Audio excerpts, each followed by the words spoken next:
I said, if you gave me Mahomes, if you gave me Lamar Jackson with his great legs and Mahomes' great arm, or you gave me Baker Mayfield, who would I want? I would want Baker Mayfield, and the reason why is because Baker Mayfield. I really think that now this is the worst case scenario for the San Francisco 49ers, is that they're going to have to cut ties with Jimmy Garoppolo if I were them. What? Oh my God! Wow, man! In any event, Kyle Gibson is definitely my NL Cy Young Award winner. Rock on, Gibby. And even no way! Oh my God!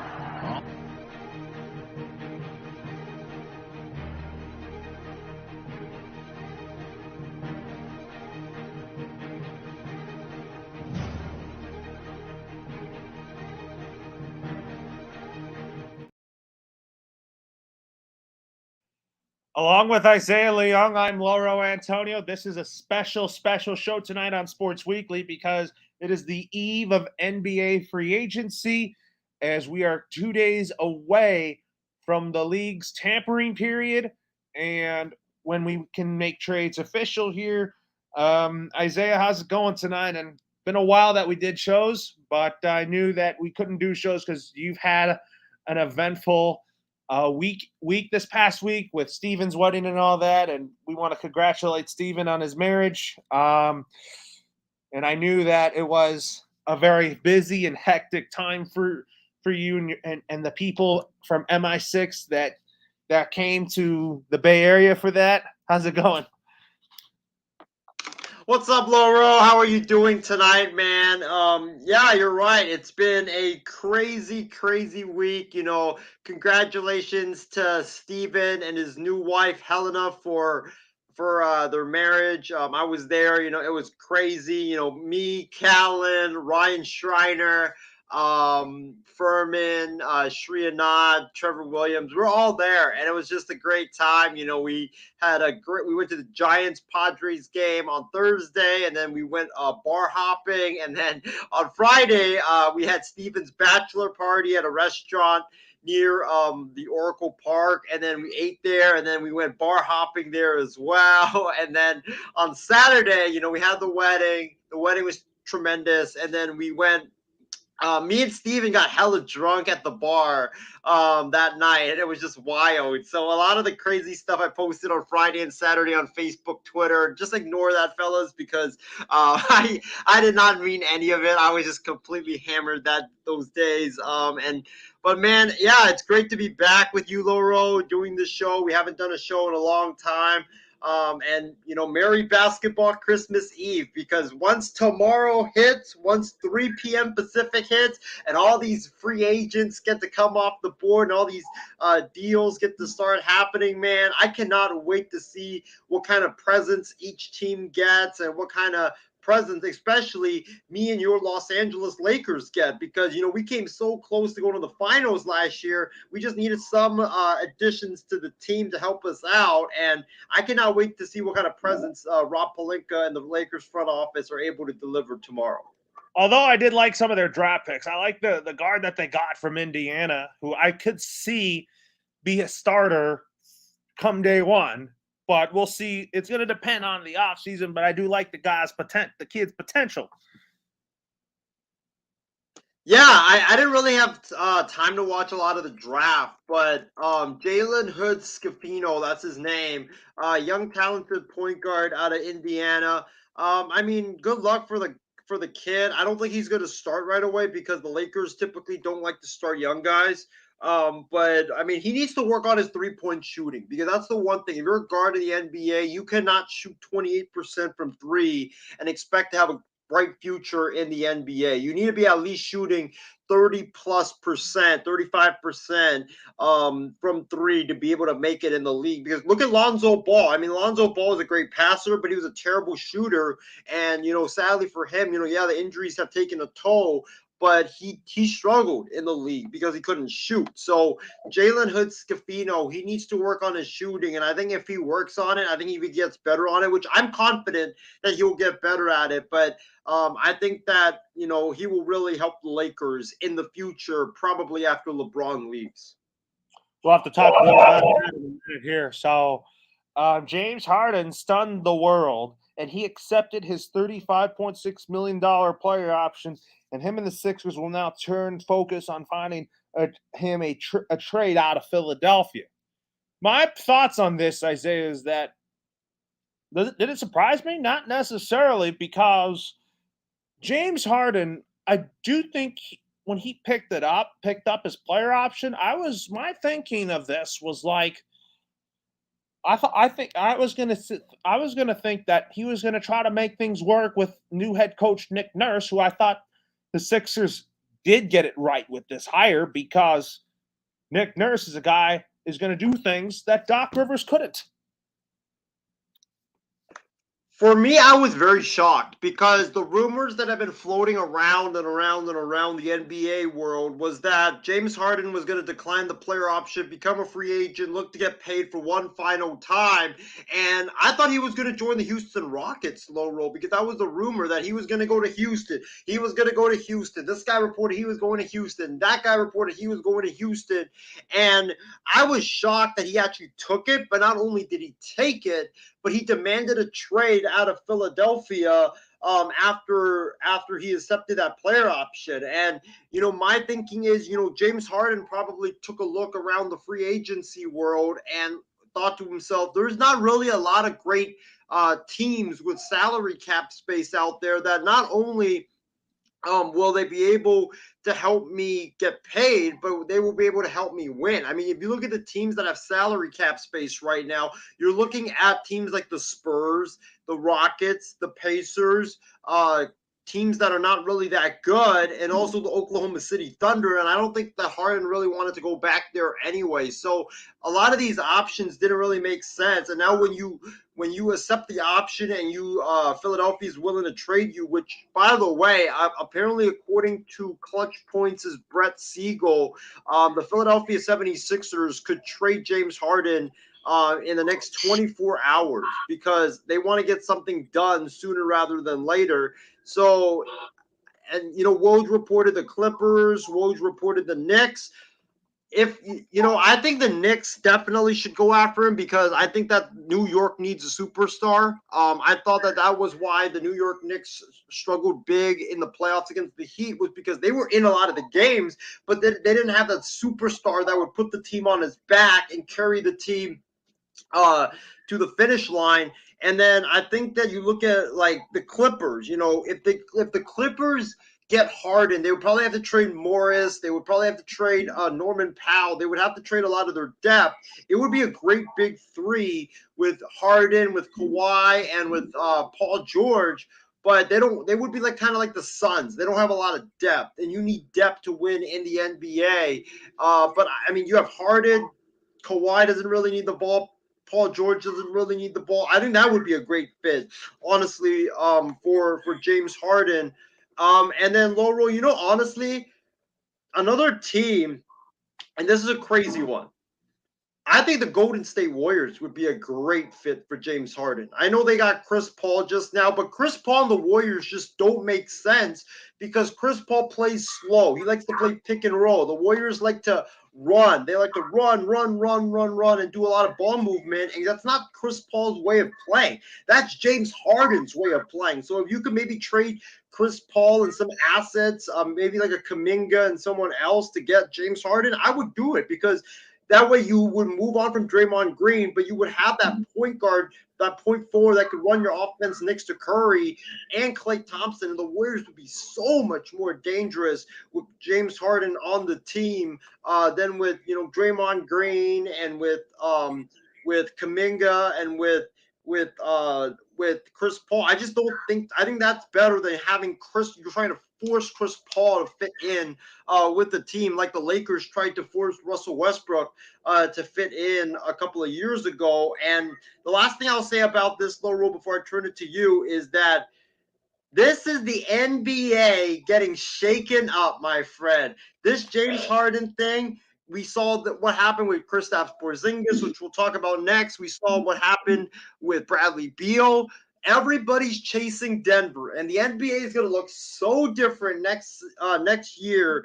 And if James Harden goes to the Rockets or goes to the Clippers, if he goes to the Warriors, if he goes to the New York Knicks, I think that these teams would be in definite position to compete for a championship. And I just love it because you have all these big threes popping up. And a lot of people are always going to be like, oh, but big threes are bad for the NBA. No, they're not. They're good for the NBA. And everybody likes big threes because you have a villain. You have a super team here. You have a super team there. And it's fun to see, these big threes going at it, kind of like how it is in the Olympics. So, it's a stunning news. It's a news that will transform the NBA, and I can't wait to see where James Harden goes. And if you're Rob Pelinka and the Lakers, you need to at least put in a call to see what it will take to get James Harden. I'm not saying you go get James Harden, but you at least need to call the Sixers to see what it will take to get James Harden. Because imagine LeBron, Harden, and AD. Oh my gosh. Well, I'm going to say my prediction for James Harden is that I think he will get traded to the Clippers for Norman Powell and Paul George. And also, I think it's going to take 3 teams for this deal because I think the Paul George deal to the Knicks is going to come through. Well, hey, I'm going to save my prediction for when we talk about it later on in our free agency prediction segment. I got a lot of bold predictions I'm going to be throwing at you tonight, Lauro. Well, I'm going to ask you, what is your thoughts on Nick Nurse being the head coach of the Sixers? I think that he's going to do things that Doc Rivers couldn't. I think it's a good hire. I think it's a good hire because I think that Nick Nurse is he's very good with scheming. And I think that was Doc Rivers' biggest problem was making adjustments and scheming. And now you look at what the Philadelphia 76ers will be able to do. They'll be able to adjust. They'll be able to scheme better offensively and defensively, which was their biggest weakness in the playoffs. And also, I think that it would help that you have a general manager, Daryl Morey, and a head coach in Nick Nurse, who's had a previous relationship from their days in Houston, which was something that Doc Rivers and Daryl Morey didn't have. And I think that, towards the end, you kind of saw that those 2 guys had a fractured relationship. And when you're working in the NBA, you need to have a general manager and you need to have a head coach both tied in and running the same way, because when you have a GM and a head coach going opposite ways, that's never good. And there's too much chaos going on for you to be able to win. Yeah, you're absolutely right. And I do think that Nick Nurse is going to do a great job working with Joel Embiid. I agree. He's going to be able to put Embiid in positions to be able to succeed. But here's the thing, Laurel. Here's a caveat. With this Harden trade, if the Sixers don't get back a star, if they don't get back another star, this could lead to Joel Embiid, and you guys might want to, get your mouths ready because you might start to go into a gasp. But this might lead to Joel Embiid forcing his way out of Philadelphia. If he doesn't get another co-star, because you need at least 2 stars in the NBA to have a chance. And I think that if let's say Philly gets some terrible package, right? They get Marcus Morris and they get, Norman Powell. You're not winning anything with that anytime soon. Like if they get that and they don't get like Paul George or maybe even Kawhi thrown in the deal, then I could see Joel Embiid walking out of Philadelphia because he knows he's not going to be able to win because he just lost his co-star and you didn't replace that co-star with another star. Ben, welcome. I mean, I know it's late back in your neck of the woods. How's it going? What's going on, guys? I feel like I haven't been on with you guys in a while, so it's good to catch up and be back.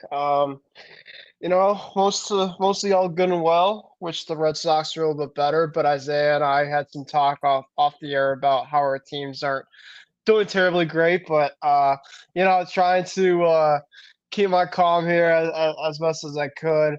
Couple quick announcements, guys. I'd say before we get back into going. In terms of my show, I hope to have my show kind of up and running by the end of this weekend. Big congrats and shout out to Stephen Wayne, our guy, for getting married. That seems like it was a great overall time. Obviously, I'm on the other side of the coast, so it was going to be tough for me to try to make something like that. But I did see it, so I appreciate shout out to Steven on that. And also, Loro, my big announcement myself personally that you didn't get the chance to know is I've also recently joined a podcast on the Eastern Coastline. So I'll be doing that stuff with them a couple times during the week as well as with you guys. So that's something that I wanted to get out to, and it's called Empty the Bench Network, and they do a lot of great shows over there. So if you guys have any questions, if you guys else ever want to like tune in or be a part of one, you could always let me know about that. So a couple things before we got going, and great to be on. Yeah, I mean, what's your thoughts so far on James Harden getting his option picked up, and then the Sixers are going to try to trade him? Yeah, I mean, it's something specifically where I'm not surprised. It's something specifically, I think, personally, where James Harden's been kind of a coastal overall all-star kind of around where, he was with Houston for a long period of time. And I think now at this kind of point in time is he's trying to look at different combinations that might work in terms of trying to find a ring. You look at it, different guys that are out there. He's trying to go to play in Brooklyn with Kevin Durant and Kyrie Irving. Then he went to go over to play with Joel Embiid, another big-time star.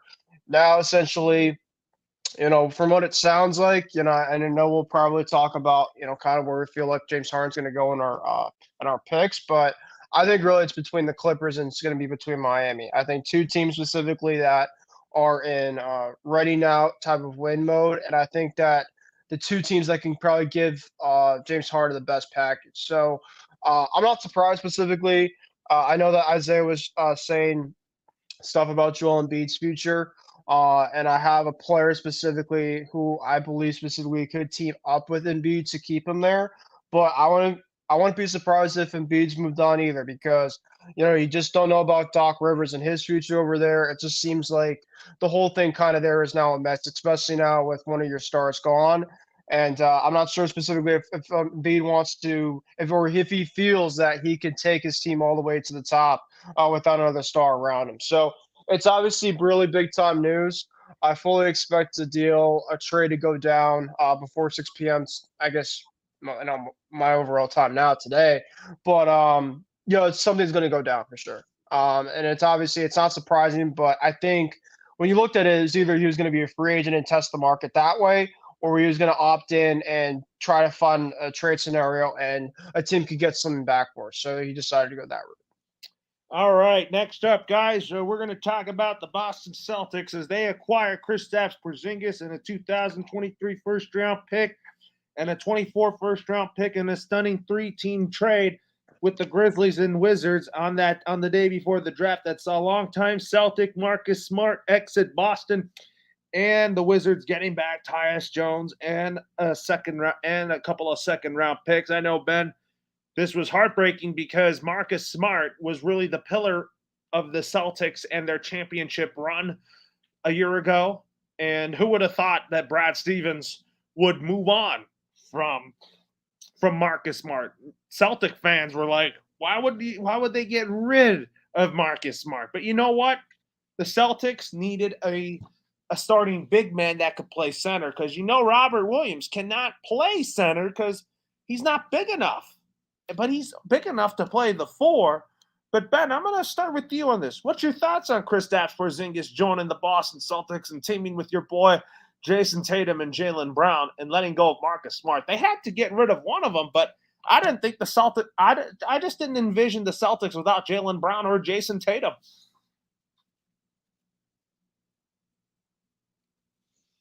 Yeah, it was obviously really major.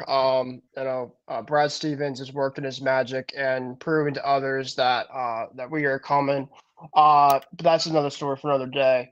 This was a move specifically that I was shocked about. I didn't really see a move like this coming. But then there was last week some swirls about Kristaps Porzingis and the Boston Celtics kind of being swirled around a potential framework of a trade.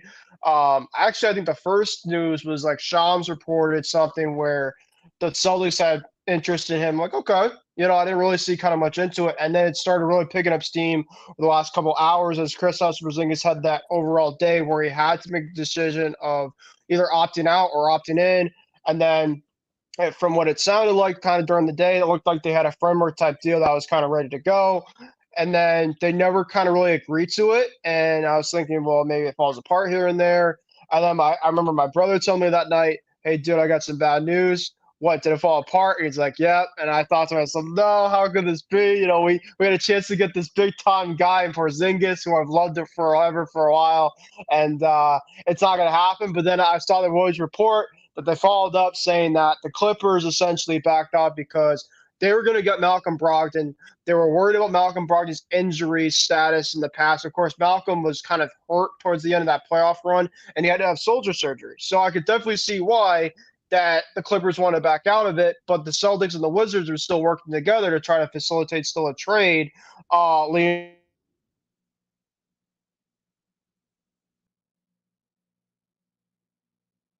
We're having trouble with Ben and his technical difficulties here. So, Isaiah, can you follow up with Ben? Do we got you? I'm back. Yeah, I'm here. I hear you guys. Sorry. Yeah. So as I was saying,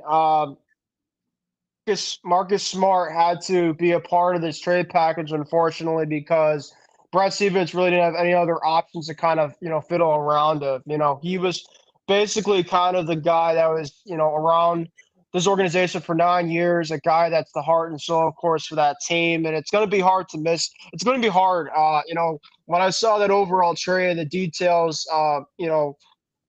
playing out. When I saw the Marcus Smart tweet from Woj, I mean, my eyes were in disbelief. I mean, that was the last person specifically on that deadline date that I saw was moving. I just didn't see a scenario where they were gonna, not move on from Marcus. But here we are. They had to make it happen.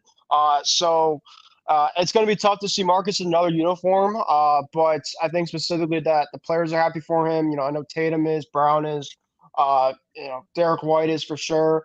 And I think just now it really increases the young guys to play a big leadership role. I think that really guys like Tatum and Brown can hopefully learn from Marcus's leadership, and hopefully that could really help them out. And I know Marcus obviously is pretty bummed about not winning a championship the last couple of years with the team, but obviously his mark is really pretty much well run there. And in terms of Porzingis, this gives us a lot more length and size. I really like it. From a fit role, I've always liked him as a player. I think he's really excited himself. He got introduced today, actually, with the Celtics with Brad Stevens and Mazzulla. He's going to be wearing the number 8. So I'm really excited about this. I wouldn't be surprised if this is kind of our big move of the offseason. But if you had to give me a grade for this move, I'm giving it a solid BB+. Obviously, Brad Stevens was able to trade 2 first-round picks for Marcus Smart. I mean, that's pretty good specifically as a whole. They also got 2 first-round, I think, Golden State protected picks as well, too. So it's tough to lose Marcus, but obviously after the fall originally from the 3-team trade with the Clippers, I think that he did the best he could. And I'm really happy for Porzingis to become a Boston Celtic, and it should be really interesting to see how it fits with the team. Well, yeah, I mean, now we talk about my reaction is that I think this is – I gave you my reaction, but Isaiah, can you follow up what Ben said about Porzingis being a Celtic? This was highway robbery. That's what this was. It was highway robbery by Brad Stevens and the Boston Celtics, and Michael Winger and the Washington Wizards' entire front office should be arrested for fraud. I mean, first you get fleeced in the Bradley Beal trade, where you trade Bradley Beal, who, let's face it, is, even though he's got that massive contract, he's still a fantastic basketball player, one of the best guards in the NBA, and you only get second-round picks for him and Chris Paul, 38-year-old Chris Paul. And then you turn around and trade Porzingis, who, yeah, he's been injured a few times in his career. He's not the same Porzingis that he was with the Knicks, but still, he was very productive last year. He's only 27 years of age. He's in his prime right now. He averaged 23 points a game last season, and you could not even get 1 first-round pick for him, and Boston manages to get 2 first-round picks for Marcus Smart, and you get only a couple of second-round picks and Tyus Jones. Like, are you kidding me, man? How does Michael Winger still even have a job to this day? I mean, I honestly don't understand. Why does the Wizards owner just let this happen? I mean, you're getting rid of your 2 best players, and you're trying to rebuild, and you're not even going to get 1 first-round pick. You didn't even get 1 single first-round pick in any of these deals that you made these trades for. I think that Michael Winger has done an awful job with the Wizards, and I think that he even let go of Kyle Kuzma, and Kyle Kuzma is going to be walking away as a free agent. So you didn't get your 3 best players last year. Kuzma, Porzingis, Beal. You got no first-round pick for any of them in return, not even 1. So I just think that that's a really bad trade by the Washington Wizards. It's a great trade by the Boston Celtics because, yeah, they lost Marcus Smart, who is their heart and soul of their team, great for their defense. But let's face it, Boston had a plethora of guards. They had Derek White, they had Brogdon, they had Smart. I think they were going to get rid of 1. They needed to get rid of 1 to get what they needed or what they were missing, and that was a big man who could dominate in the paint. So when Tatum and Brown go off in the perimeter and teams try to zone in on Tatum and Brown, now you have a big guy in the middle who could go up against with the likes of Joel Embiid and Jokic and Giannis, and Boston can have that guy that can just dominate in the paint. That's what Boston was sorely lacking last year, and even the year before. And now you look at Porzingis. I think Porzingis, being the 3rd option, I think that's a great move for the Boston Celtics, and I think it's going to really benefit him and Jason Tatum and Jaylen Brown, because now you can't just zone in on Tatum and Brown. You also have to keep a close eye on Porzingis as well, because he could do damage in the paint and also in the mid-range, and also he's a very underrated 3-point shooter too. So you could kick it out to him at the 3, and he can knock down a couple of buckets. So I love this move by the Boston Celtics. They got Porzingis and they got 2 first-round picks in return for Marcus Smart, which is going to help bolster them now and in the future as well. So this is a clear, complete robbery by the Boston Celtics. And for the Wizards, I mean, it's a damn shame they didn't even get 1 single first-round pick, not only in this deal, but for the 3 guys that were their 3 best players last year. I mean, I think another thing too, Laurel, really quick, Laurel, because I had a thought when he was talking, was that Porzingis might have had his best year in terms of his career last year, specifically in Washington. And I think specifically that Brad saw that specifically, and I also think specifically too that Porzingis wasn't the best defensive player early on in his career, and his defense has really progressed year after year after year. And I think that's really good in terms for the Celtics, where if Rob can't really stay healthy consistently, and definitely Al Horford is not the same guy he used to be. You have to have the other big man that is out there and ready to prove to play. And I know Porzingis himself has some injury problems, but if Rob and Porzingis are fully healthy, you have Derek White, who was fantastic defensively last year in the playoffs, and then you have Tatum and Brown playing at the way that they usually have to play. This Boston Celtics team will be a top 3 Eastern Conference team next year, and the sky's the limit. Yeah, and anyways, now we're going to as expected here, the Spurs drafted a France phenom. He's like the second coming of when LeBron James was this highly touted prospect in Victor Wembanyama with the number 1 overall pick in the 23 draft. My thoughts on this, you know what? This is the next Tim Duncan that you are seeing in San Antonio. I mean, the Spurs are going to be good, and they're going to build their team around Wembanyama for the next 5 or 6 years. We don't know when, but I really think that Victor Wembanyama is one of those guys that is going to be really, really scary in the future. I mean, Isaiah and Ben, I know you have thoughts on Wembanyama. I didn't think that there were any standouts to me in this draft. I mean, this draft class wasn't really that didn't really excite me than the ones in years past. Isaiah, what was your takeaways on the Spurs drafting Victor Wembanyama? And do you think that he's kind of the next Tim Duncan there? I do. I do. I think that it's a great move for the Spurs, and I'm really happy for the Spurs and Greg Popovich because whenever the Spurs are good and Greg Popovich has a generational talent that he can coach, it's good for the NBA. It's like when the Lakers are good, when the Knicks are good, when the Celtics are good at the same time, it's just good for the NBA. And the NBA needs the San Antonio Spurs to be good for the league to flourish. And I just hated how, it seemed like Greg Popovich was going to go out, at the age of 74, into a 75, 76, 77, 78 years of age, just coaching a terrible rebuilding team. And I didn't want to see that. Kind of like with Belichick, I don't want Belichick to go out coaching like some trash squad. So, I'm really happy for Popovich. I think Popovich is the perfect coach for Victor Wembanyama or Wemby, and I think that he will get the best out of him. And I think the Spurs are going to make some big moves in free agency because they have a lot of cap space and because they have Victor Wembanyama now. They're not going to contend right away, but it's going to help them. I think they can get into the play-in, and I think with a few little moves, they can get into the playoffs. But Wemby's going to be great for them, and he's in that right situation with the Spurs. I think Houston would have been disastrous. I think that Charlotte with Michael Jordan, LaMelo Ball, it would have been exciting with LaMelo Ball and Wemby to see Lob City 2.0. But for Wemby, the Spurs was the place to go, and I'm very happy that he went to the Spurs. And in terms of like some standouts from the draft, um, I think the only thing that stood out to me was Scoot Henderson going to the Blazers. And I think Ben and you, Loro, you guys can probably agree with me. And I messaged this in the group chat when the Blazers picked him.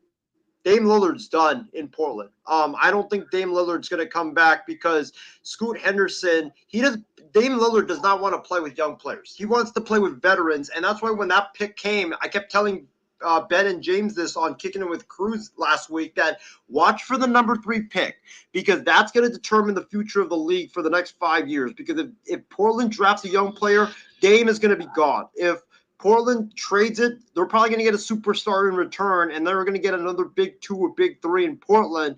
And now with Scoot Henderson there, Scoot Henderson needs the ball. Dame needs the ball. They play the same position. So it doesn't really make sense for them to be in the same backcourt together. So one of them is going to be moved, and you're not going to trade the guy that you just drafted.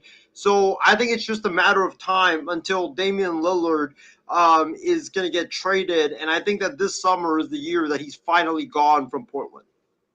I can see that. I could see potentially the Lakers moving on from Damian Lillard. I mean, I think it's time for Portland to reset. And I know that the Blazers they need to start resetting their money and all that. But Ben, what is your thoughts on Wembanyama being a Spurs? But Wemby, I'm telling you, he's the second coming of Tim Duncan. Yeah, I was saying that on my other show, my other podcast show, because the host was asking me about Wembanyama too, and I was just like, yeah, I mean, I feel like that they were the clear-cut winners of this draft. I mean, they picked the overall best player that at least I saw. I mean, I was just reading when Isaiah was talking an NBA comp of Wembanyama. One guy said he has the size of like a Kristaps Porzingis in terms of his length, and then the overall length of like a Kevin Durant 7'4" wingspan. So. I mean, specifically, the guy can essentially dunk it like crazy because obviously with his size, he could pop from behind the arc. I mean, his 3-point shooting isn't great, but for his overall size, you don't even have to be a great 3-point shooter. You essentially can just go down low and you're going to get fouled half the time. And I mean, I think just his overall body of work. I feel like specifically too that like a lot of people like him, just his overall humbleness. I think that a lot of good's going to happen with this overall move, I think. And San Antonio is going to get a really good one for sure. Obviously, like Isaiah was saying too, with Greg Popovich, he gets a really good young up-and-coming star that he can learn from specifically. And hopefully that, it's just kind of a start or something as the San Antonio Spurs are trying to get back in kind of the contention phase down the road here. In terms of like the other moves specifically, I agree with you, Laura. I didn't feel like it was the best overall strong class. that Whitmore overall pick. I think like the Rockets actually made some decent moves, but I'm gonna obviously make some overall predictions for the Rockets with some big man because I feel like now with the Rockets, yes, they have a lot of great talent. They also picked I think his name's Amen Thompson, one of the brothers. I think that was a really stout pick from them too. So I mean, they got really some really good pieces. I think around there. That Rockets team is a really young, up and coming team. I feel like San Antonio is going to be. But Brandon Miller obviously going to Charlotte.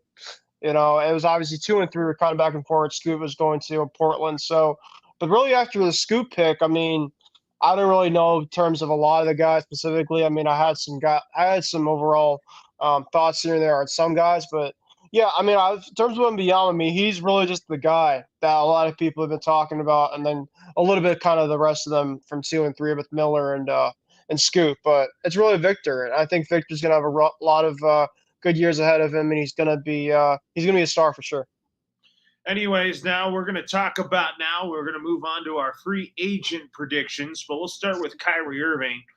My prediction where Kyrie Irving goes, I think he's going to reunite with LeBron James and play with the Los Angeles Lakers. I don't think it's going to be a long-term contract. I could see it being a 3-year deal with an option for a 4th.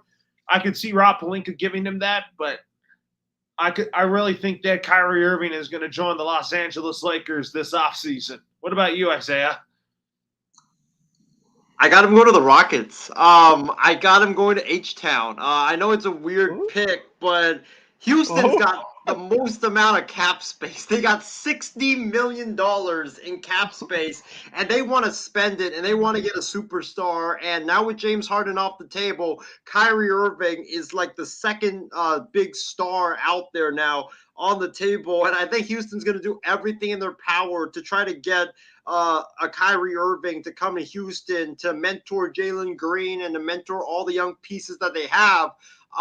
And they're desperate. They're desperate to get that star marquee talent. And I think Houston's just going to give him whatever he wants. And yeah, the Lakers are a great option. Going back to Dallas is a good option as well. But Houston's just too desperate. And when you're desperate, you end up doing something foolish. And I think Houston's just going to give him a massive deal that he's just going to refuse to turn down. What about you, Benny? Kyrie Irving goes to?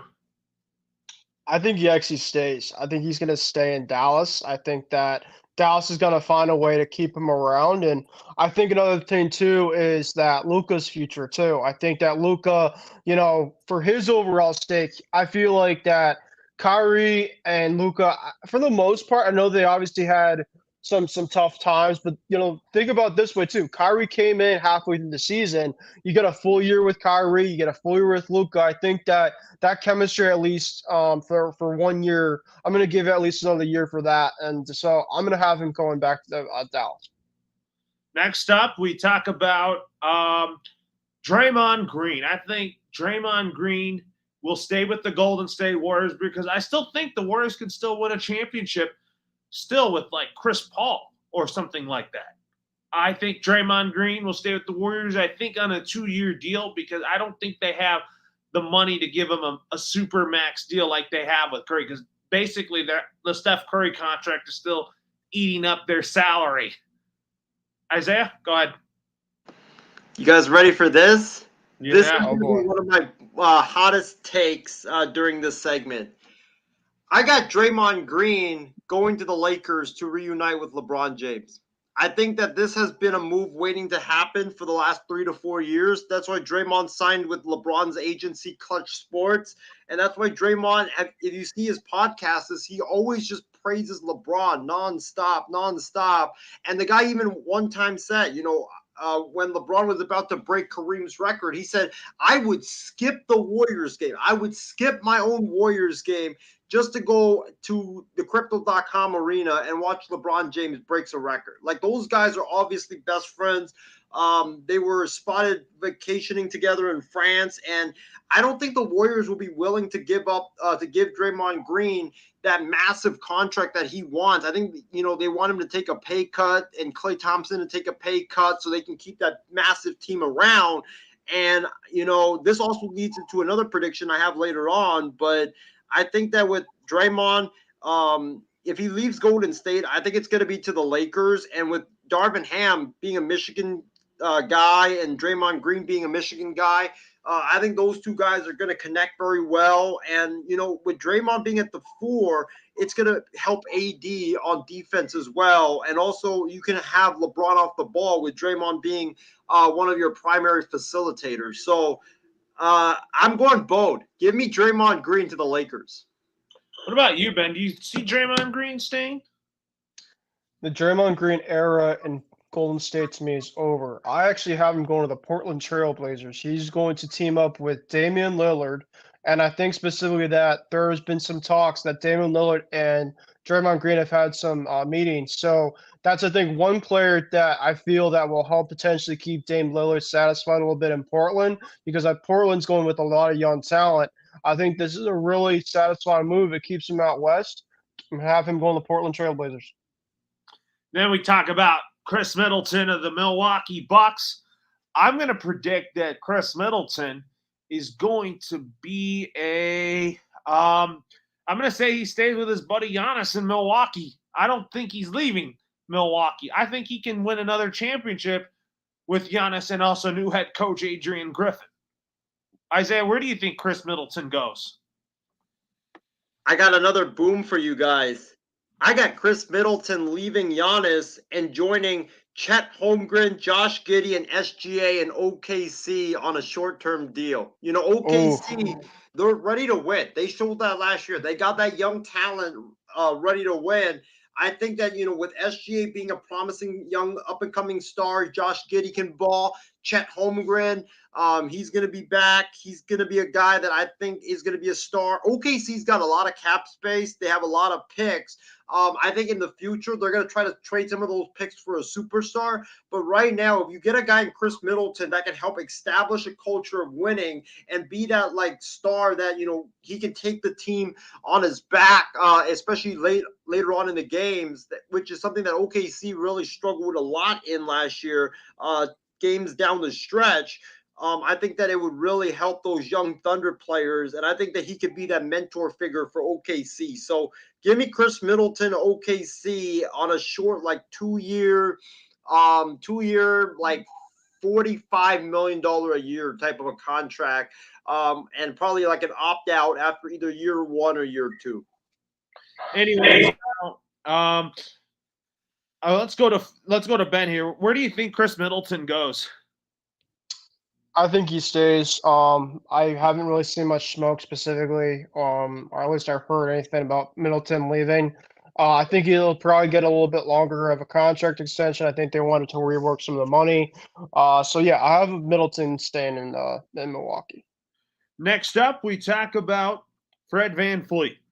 And I'm going to say Fred VanVleet's going to reunite with Nick Nurse. And I think that Fred VanVleet and Joel Embiid are going to be a good 1-2 combo on the Sixers, Isaiah. What do you think? I think your idea, Loro, is a really good idea, but I got him going to the Spurs. The Spurs, they just got Wemby. They need a point guard. They need a guy that can not only distribute the ball, but also shoot the ball at a high level, and that's Fred VanVleet. And, Greg Popovich has always loved Fred VanVleet, dating back to their days from Team USA. And now you get a guy that you could pair with Victor Wembanyama on a short-term contract, because I think San Antonio don't want to tie up their cap space long-term, because they know they're not a championship team right now. But I think with VanVleet, you add a couple of more pieces. I think San Antonio could be a team that challenges for maybe a late playoff spot in the West, like that 8th seed in the play-in tournament. What about you?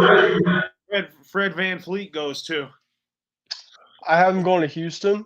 I think that Houston is a young team right now. I know that they have a lot of guards, but I think that kind of similar with Isaiah with Kyrie. I just don't know specifically about that fit, but I think that Fred VanVleet, Houston's going to overpay for a big-time guard or a player like that. And I think for Ime is going to want to have a defensive-minded first type guy. VanVleet's a really good defensive type of player, so I like that fit. I'm going to have him going to Houston. Next up, we talk about Jeremy Grant. I want to see Jeremy Grant go to I'm going to say Jeremy Grant will go to the Brooklyn Nets because maybe that could bump Ben Simmons back to point guard. What about you, Isaiah? Jeremy Grant's a very interesting player because he's one of the top free agents in this market, and he had a really good year last year, and I think he's going to want to get paid. And if you look at the teams that have cap space, it's not a lot of winners. You know, it's teams like the Pistons, it's teams like Dallas. Not Dallas. It's teams like the Pistons. It's teams like the Spurs. Teams like OKC, and also with the Pacers. For me, I got him going to the Pacers. I think the Pacers, they want to spend. They have a lot of cap space. They want to get some veterans into their team to pair with Tyrese Halliburton and Buddy Hield and Miles Turner. I think with the with the Pacers, Jeremy Grant is a guy that is young right now. He's still coming into his own. He's 29 years of age, and he's a guy that can be that wing that you could pair with Halliburton, because Halliburton's not really good at defense. He's more of a great offensive player, and if you have him with Grant, I think Grant can shoulder more of the load on defense. So I got the Pacers getting their star acquisition in Jeremy Grant. Next up, we talk about, Ben, where do you think Jeremy Grant goes to? I have him going to Portland and staying. I think that there will be a big three where Portland's going to keep Grant. They're going to overpay for him a little bit. They bring in Draymond, and that's going to be their core three for the future. Next up, we talk about Kyle Kuzma. I'm not ruling out Kyle Kuzma potentially coming back to the Lakers, but I want to see him go to the Pistons and work with Monty Williams because he's a Michigan guy. He went to school in Utah, but I really think that he should go to the Pistons because I really think that Monty Williams can really utilize his skill set and unlock his potential. Isaiah. I think that's a good pick, but I got him going to the Spurs. Another team with cap space. Greg Popovich coached Kyle Kuzma when Kyle Kuzma was with Team USA, and he's always been a longtime admirer of Kyle Kuzma's game. And I think that with him, with Wemby, with Fred VanVleet, you kind of got something there in San Antonio. It's not a championship team. It's not a Western Conference Finals team, but it's a team that you could probably go to maybe the first round of the playoffs with, and that would be a good step, a big step by the Spurs next to Wemby. And with Wemby, or with Kuzma next to Wemby and also with VanVleet, that also takes the burden of Wemby not having to score as much and put the team on his back, and that would be good for him right away because you're trying to transition him into the NBA and not put a lot of pressure on him. So I got Kuzma to the Spurs. What about you, man? Kuzma going to? I have him going to Sacramento. I think that the Kings are really a team that's growing, and I think that they just locked up Harrison Barnes to an extension today or yesterday now for May. They still have De'Aaron Fox, an up-and-coming star. That's a really good scary group that's going to be around for a while. And Kuzma just feels like he fits that mold. A young guy with, length. He can play some defense. He can shoot the three. I think that him going to Sacramento will be a real good fit. Next, with Brook Lopez, although he won a championship in Milwaukee, I want to see him back with the Lakers because him with AD and LeBron in the same front court, I really think that Brook Lopez can really help with that again. He was a one-time Laker, but he's a guy that I would want to see back, Isaiah. You guys ready for this? I got Brook Lopez go to the Warriors.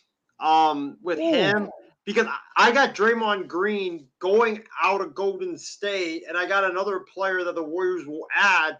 But the Warriors are always known for having bigs that can pass the ball and move the basketball. That's their offense. And I think with Brook Lopez in the middle, it showed in the postseason that what the Warriors lack is size. And you need size in the West, especially with Wemby there now in San Antonio.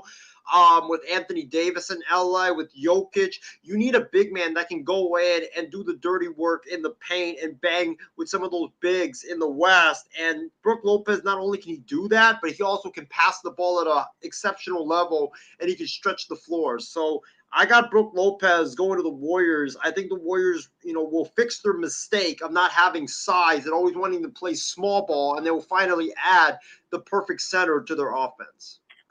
Well, what about you, Ben? Where does Brook Lopez go to? I have him going to the Houston Rockets. I think that the Rockets can still get some more length and more size. I know that they have a young up-and-coming player in Sengun, but that just seems like a really good fit. You bring a guy like Van Fleet, you have Jalen Green, you have Jabari Smith. Now you're obviously starting to start cooking a little bit more over in Houston. That could be a team could be from one of the worst teams in basketball to a team where, they could be a decent playing team, potentially, depending on where things kind of, shape out this offseason. Next up, we talk about Austin Reeves. And Isaiah, I think he's going to stay with the Lakers. What about you? Oh boy. He's going to stay a Laker, and if he leaves, that will probably be the second of one of the most devastating days I've had as a sports fan, because that's my guy right there. That's a guy that is the heart of the Lakers, just with the way he plays, his effort, and how he gives it his all every time he's out there for the Lakers on the basketball court. I think that San Antonio and Houston will try to pry him away from LA, give him a bag. But remember, he's a restricted free agent, so the Lakers can match any offer that he gets. It's just going to be a pain in the ass, because if he gets a 4-year, $100 million contract, the NBA rules are that he's only able to make 11 to 12 million tops his first 2 years. But that would mean the third and the fourth year, it would be like a Jeremy Lin Rockets contract where he was making 30 to 40 mil, something insane in the third and the fourth year. So I think that Greg Popovich, even I know he hates the Lakers a lot, he's going to try to, screw the Lakers up, and he's going to offer Reeves a massive max contract, and the Lakers are going to be forced to match, and you're going to see Austin Reeves in year 3 and year 4 be making LeBron James, Anthony Davis, Jason Tatum money. Year 3 and number 4, and it's absolutely going to be insane when you look at the salaries in the NBA 2 to 3 years from now, and you see Austin Reeves just being up there making $40 million for that season. And then I'll go to you. Ben. Where do you think Austin Reeves goes to? This might be the only agreement we all have on the show tonight in terms for landing spots. I haven't seen him leaving. I just feel like he's just a guy that the coaching staff really likes. I think that he really blossomed more in the playoffs. Isaiah, obviously, one of my worst takes was the Austin Reeves hype. I didn't think he was anything special, and it's something where I do tip my cap, because over the time in the playoffs, he might have been one of the best players. There were times specifically that I didn't even think that. I mean, there's times specifically that I'll go out on a limb. He played better than LeBron. He played a little bit better than Anthony Davis. That's obviously saying what it's saying. So I think he stays in Los Angeles. I just like you said, Isaiah, there might be some teams here and there, because obviously for teams that maybe need some scoring here and there, but it's really his just toughness. I think that really was a massive thing. So yeah, I think he stays in Los Angeles. They'll give him a decent deal. Next up, we talk about Grant Williams. That's your boy, Ben. I think he's staying in Boston. What about you? I think Grant's gone, unfortunately. There is a report out today that I think that he is going to test restricted free agency. So, I mean, technically speaking, I feel like the Celtics will have interest, but I think that there's going to be some teams that might overpay for him, and I just don't know specifically. The thing about it, guys, is Brad Stevens said today during the Kristaps Porzingis presser that he is going to go aggressive still after Porzingis do. He essentially has the green light to go over the tax. So for me specifically, if he wants to keep Grant, he can. He can go out and make it happen. But I believe that he's going to go to Dallas. I think that the Mavericks are a really good spot for him. He might play actually a little bit more specifically. Outside of Boston, I think either specifically Dallas or Miami. I think Miami is just Miami. If they move on from Gabe Vincent, I think that Miami could be a really good spot, especially because he was mostly a 3-point shooter. Miami shoots a lot of threes, so it schemes up really well for that team. Defensively, he could play a role as well too. But I have him going to Dallas, and the Grant Williams era in Boston is unfortunately over. What about you, Isaiah? Where does Grant Williams go to? Yeah, sadly, I'm gonna agree with Ben. I think the Grant Williams era in Boston is officially over. Even though he's a restricted free agent, but it's kind of like Austin Reeves, where a team is gonna like give him a max, and you're gonna have him getting like 30 to 40 million in year 3 and number 4, and it's just not gonna be worth it. So I think that teams like the Pacers, the Magic, the Dallas Mavericks, I think they're going to be interested. Give me Dallas. I think that with Luka, I got Kyrie leaving the Dallas Mavericks, so they got to add someone, or else Luka is going to be very upset. He's going to be very unhappy, and he's going to leave Dallas most likely in the next year. What was that? Would cause I was going to say that would cause a volcano if that happened. If Luka left, that would cause chaos. Yeah. So I got him going to Dallas because they need to at least do something. It's not going to be like the move that will move the needle, but it's something that they have to do to keep Luka happy. Next up, we talk about Bruce Brown. I think Bruce Brown will go to the Lakers, and I think it'll be a 1-year deal with the Lakers because I think it would be good to have guard depth in case if there's injuries. But I do think Bruce Brown would be a good addition to the Lakers. What about you, Isaiah? I got him re-signing with the Nuggets. He was very instrumental in Denver's run last year off the bench. You kind of looked at him like he was the second coming of Lou Williams. That's how instrumental he was. I think that the Nuggets need to keep him, and I think he's going to take less money because he knows if he, takes a lot of money, he's not going to be able to win, right now. And I think he doesn't want to be on a losing team. So I got Bruce Brown heading back to Denver on like a short-term 2 to 3 year type contract. What about you, Ben? Where does what's Bruce Brown's future there? I think he's gone. I think that there's a lot of guys specifically on championship teams that unfortunately got to part ways from. And I think this is going to be a tough decision, but I think that he gets a little bit more money. I think he goes to Dallas. I think that Dallas is another, between getting Grant Williams and Bruce Brown, I think 2 really good complementary pieces. Bruce Brown plays really good defense, and he could play either in the starting role or off the bench. So I think that's going to be a really good spot for him. I feel like specifically in Denver, he didn't play a lot as a starter. I think over in Dallas, he have a chance to play more as a starter over there specifically. So I think that he's going to go to Dallas. Now we talk about D'Angelo Russell. I mean, he would be a good asset for a team that is still rebuilding.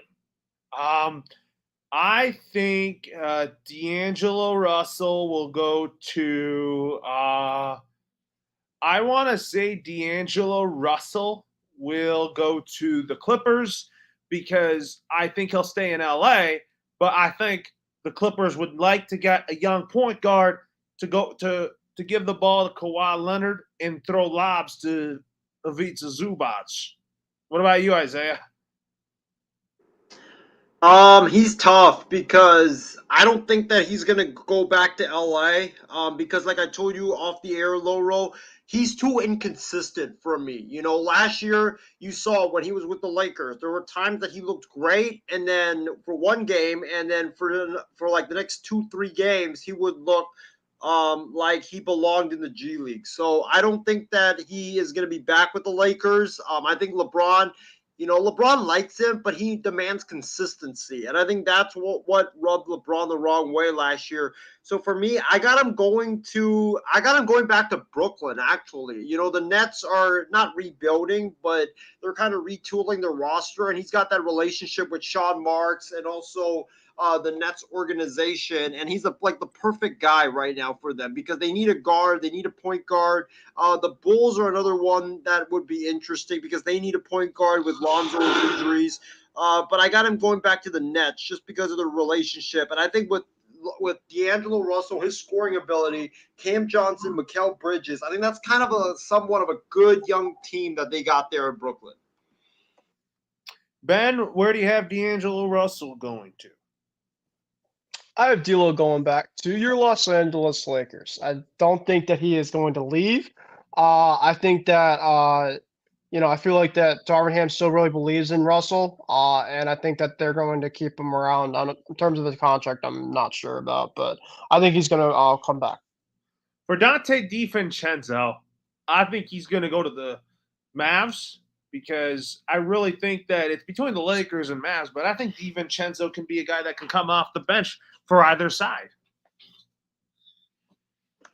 This is my Taylor Rapp right here. Dante DiVincenzo. I've wanted this guy for the last 2 years because I saw him in college. I think this guy is a sneaky player. He's a really good basketball player. He's got high IQ. He's a good passer. He's a very sneaky three-point shooter.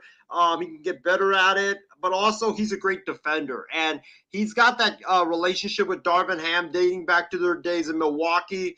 The Lakers have their mid-level exception now after Mo Bamba and I believe Malik Beasley were cut by the Lakers. So they need shooting. They need defense. It makes too much sense for it not to happen. I know the Knicks are out there, but if you're Dante DiVincenzo and you're debating where should you go, and it's Lakers, Knicks, Mavericks are out there, Cleveland Cavaliers, you probably got to go with the Lakers because out of all those 4 teams, the Lakers made it the farthest in the playoffs. And if the Lakers, add like a Draymond, they add another couple pieces, they can actually go to the finals. They're a few tweaks away from going to the finals. And DiVincenzo saw front row what the Lakers could do last year after the Lakers demolished the Warriors in the playoffs, and DiVincenzo played well in that final playoff game against the Lakers. So I got him going to LA to reunite with Darvin Ham. What about you, Ben?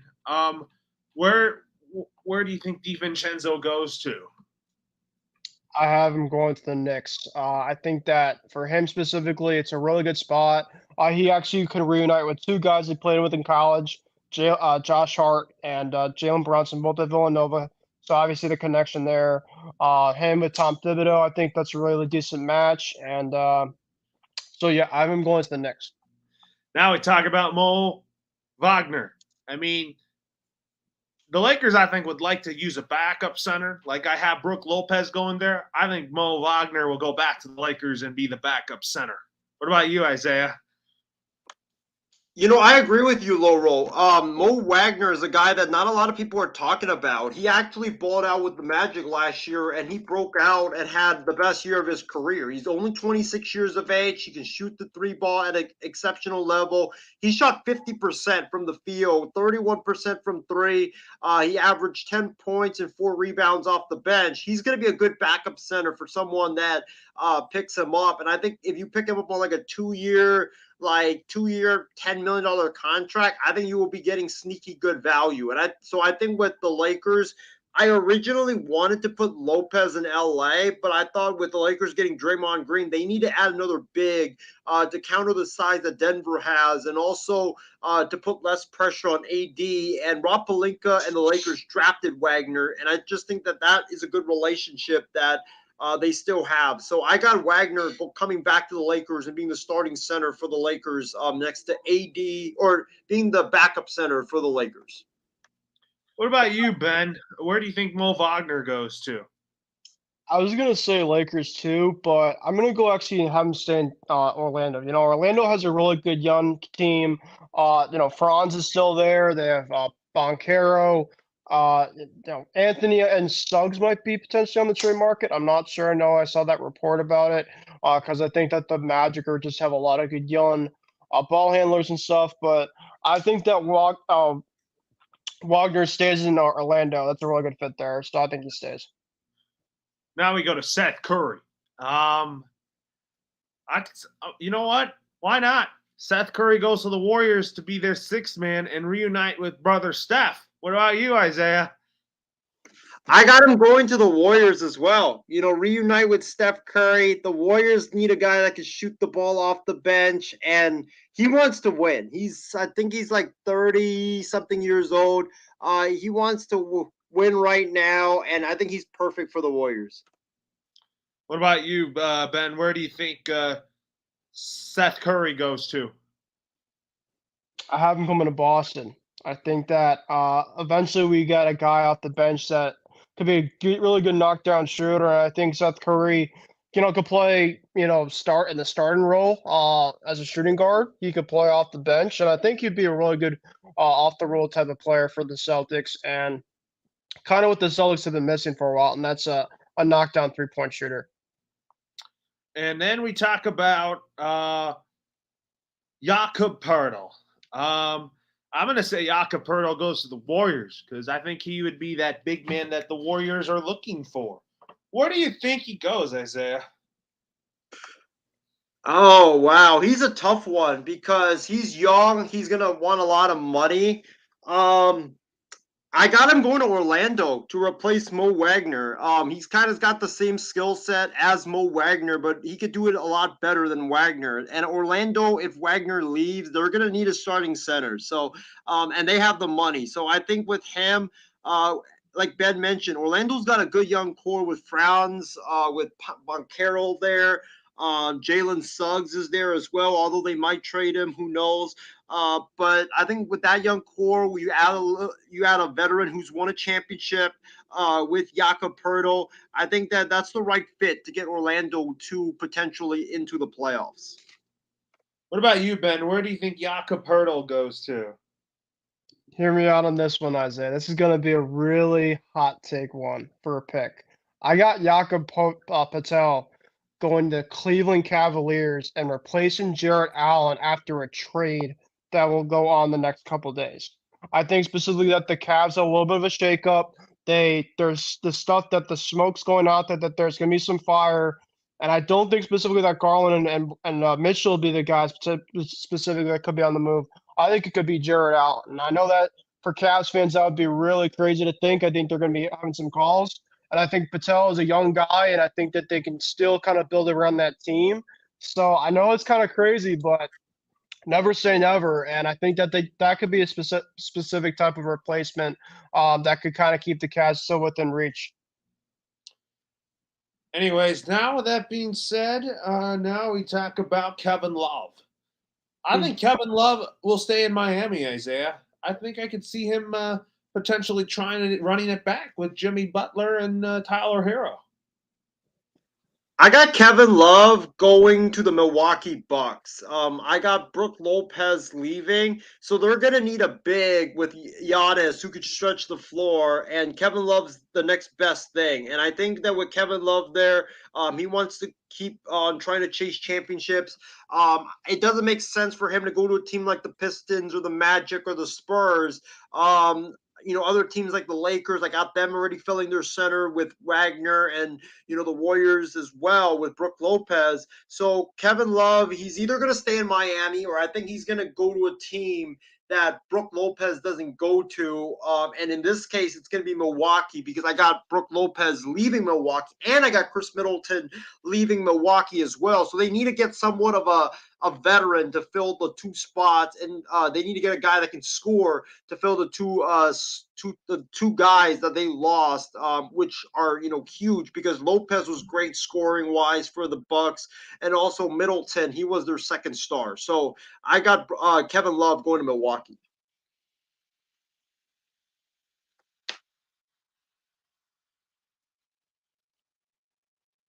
Loro, do we have you?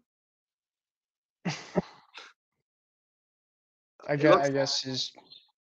Yeah, it looks like Loro sadly's having some technical difficulties right now. But Ben, we'll go to you on this. Where do you think Kevin Love ends up?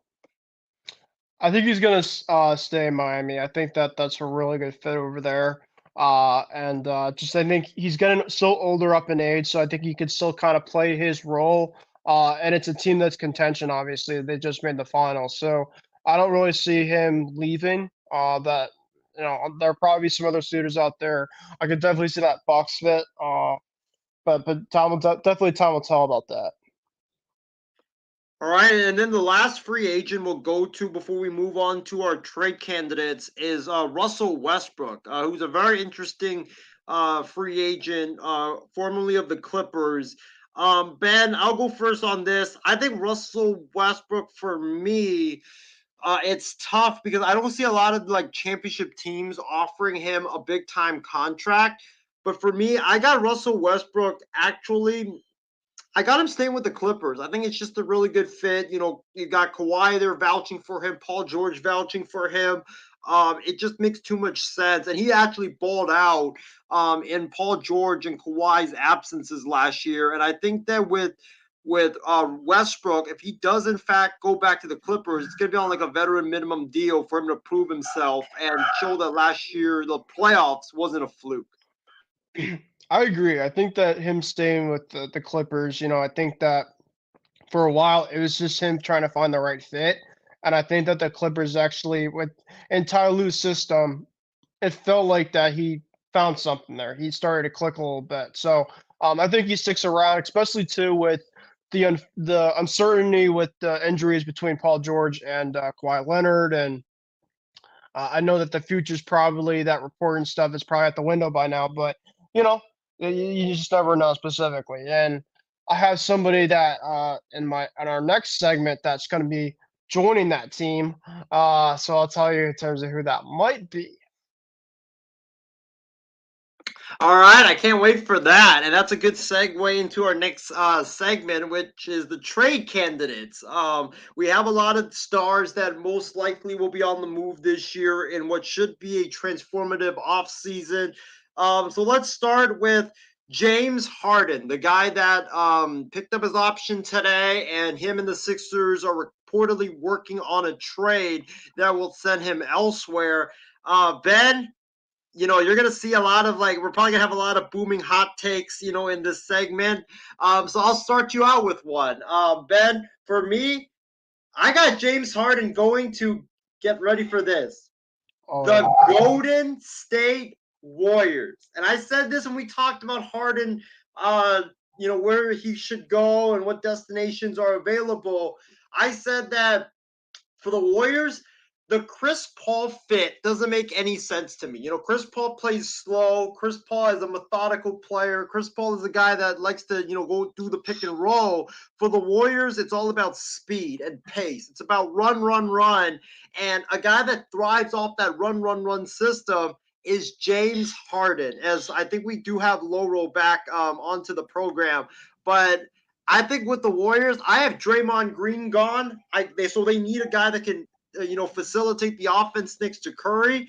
And I think that the Warriors, Daryl Morey knows Chris Paul from their days in Philly, and this trade I think would accomplish things for both sides, where the Warriors get a replacement for Draymond Green, a guy that can move the offense and also shoot the ball and play make, and also get, for the Warriors, it gets off that Chris Paul contract, and Philly gets Chris Paul, reunites him with Daryl Morey, and it somewhat keeps Joel Embiid happy because he will, get that quote unquote next, co-star, even though Paul's not a star, but it will get that next co-star to replace that James Harden level production. So I got James Harden in a blockbuster trade going to Golden State for a bunch of draft picks, Chris Paul, and Jonathan Kuminga as well, because I think the Warriors also want to move off some of their young players. So before I go to you, Ben, Loro, it's good to have you back.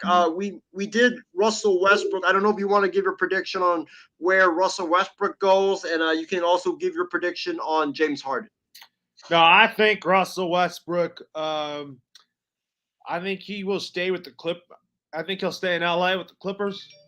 At the same time, I do think, however, James Harden, I could see him in Golden State, but I want to see him on a team where I think he could be like a guy that could carry a franchise, which I still think he's more capable of, Yeah, definitely. So anyways, let's go on to Dame Lillard. I think Damian Lillard. I didn't do my Sorry, Laura. I didn't get to do my James Harden yet. Sorry. Go ahead. So for me, I'm gonna have him and Isaiah hear me out on this one. I have him going to the team that a lot of people have been speaking out about, and that is the Clippers. James, if you're listening, my friend, bring on James Harden, my guy, because he's going to be teaming up in a 4-team with Westbrook, Kawhi, and Paul George. You know that James Harden loves to team up with his super teams. That's going to be the next one for James Harden. Clippers, you'll be seeing a trade. I wouldn't be shocked if Norman Powell is going to be part of that trade going back to Philly by tomorrow night. So mark me down on that, James. You'll be seeing your next star going to LA. And no, it won't be in the Lakers. James Harden and the Lakers, that would be something, though. That would be just weird. Yeah. With Damian Lillard, right now I see him staying in Portland. Maybe he could be a leader for that young core, or maybe not. That's my stance with Dame Dollar. Ben, go first on this. Okay. I have him staying in Portland. On my other show specifically, we were kind of talking about what we feel about Dame Lillard, and I know that there's been a lot of stuff out there, the speculation of him going out live, having the Miami stuff in the background, and just him kind of having just that smoke here and there. I know that Dame obviously has been doing his stuff specifically on just talking with other teammates. This is going to be the most. It's just like the Aaron Rodgers stuff all over again in terms of waiting and waiting and waiting. And I know that he's loyal, and I get it specifically, but dude, let's just make up your mind. If you want to stay, stay. You want to go, and you're one of the best talents out there. So it's just so frustrating for him to just kind of figure in terms of what he wants to do, what fans want to do. But I think he's going to really kind of dig deep specifically. And by the end of this weekend, we'll have a good idea of where he's going to be. I think he's not going to change his mind. He stays in Portland, and the saga continues. What about you, Isaiah? Where does Damian Lillard go to? I got him getting traded finally and leaving Portland and going to the Miami Heat. I think that after they drafted Scoot Henderson, I think that it was a sign that Portland's ready to move on and they want to reset and they want to go young. And I think that, Miami's looking for that star that can help them next to Jimmy Butler. And that was what really put them at an uncomfortable position against Denver, because they didn't have that other star next to Jimmy Butler. So I got them going after Damian Lillard. That's their guy. They want it badly, and I think they're going to get him. And I think it's going to take Tyler Hero and 3 to 4 first-round picks. And maybe a Nikola Jovic and, Kyle Lowry's contract as a salary filler to make it happen. But Miami is going to also have another big two this time with Butler and Lillard teaming up in Miami, and it's going to be a fun race in the East with the Heat and the Celtics and the Bucks going at it for the next couple of years. And a hot take too, Isaiah. Watch out for Bam Adebayo to be in that trade package, because I know that Portland has really wanted him, and there is speculation about Bam and Portland around the draft time. So if that ever came to fruition, I would not be surprised if that was ever as a thing, because it's going to take a lot for a star like that, and you might have to give a star back like Bam for something like that to happen. I don't think Bam Adebayo is going to get traded, but anyways, we'll go to Zach LaVine. I don't see him getting traded. I think he's going to stay a Bull. Ben and Loro, you guys ready for this? I got Zach LaVine. This is either going to make John Alcorn very happy or very upset. I don't know. It's not going to be in the middle. It's going to be one or the other. I got Zach LaVine getting traded to the Cleveland Cavaliers because that Darius Garland rumor came out of nowhere. It just came out of left field because the Cavs are shopping him after their successful season and their playoff run last year. It makes no sense. But when you think about it, Donovan Mitchell needs the ball. Darius Garland kind of needs the ball as well. So they're both two ball-dominant guards. They both need the ball. It's like the Bulls. You need to ship one out and get something back in order for it to work. And I think with Mitchell constantly needing the ball, I just think that it will for Garland, he's not going to have success, and he's going to end up being disgruntled, and he's going to want out. And I got him go. I got Zach LaVine getting traded to the Cavaliers in a deal that will send Darius Garland to the Bulls, and also a couple of draft picks in return, and also Jarrett Allen going to the to the Chicago Bulls as well. Yeah.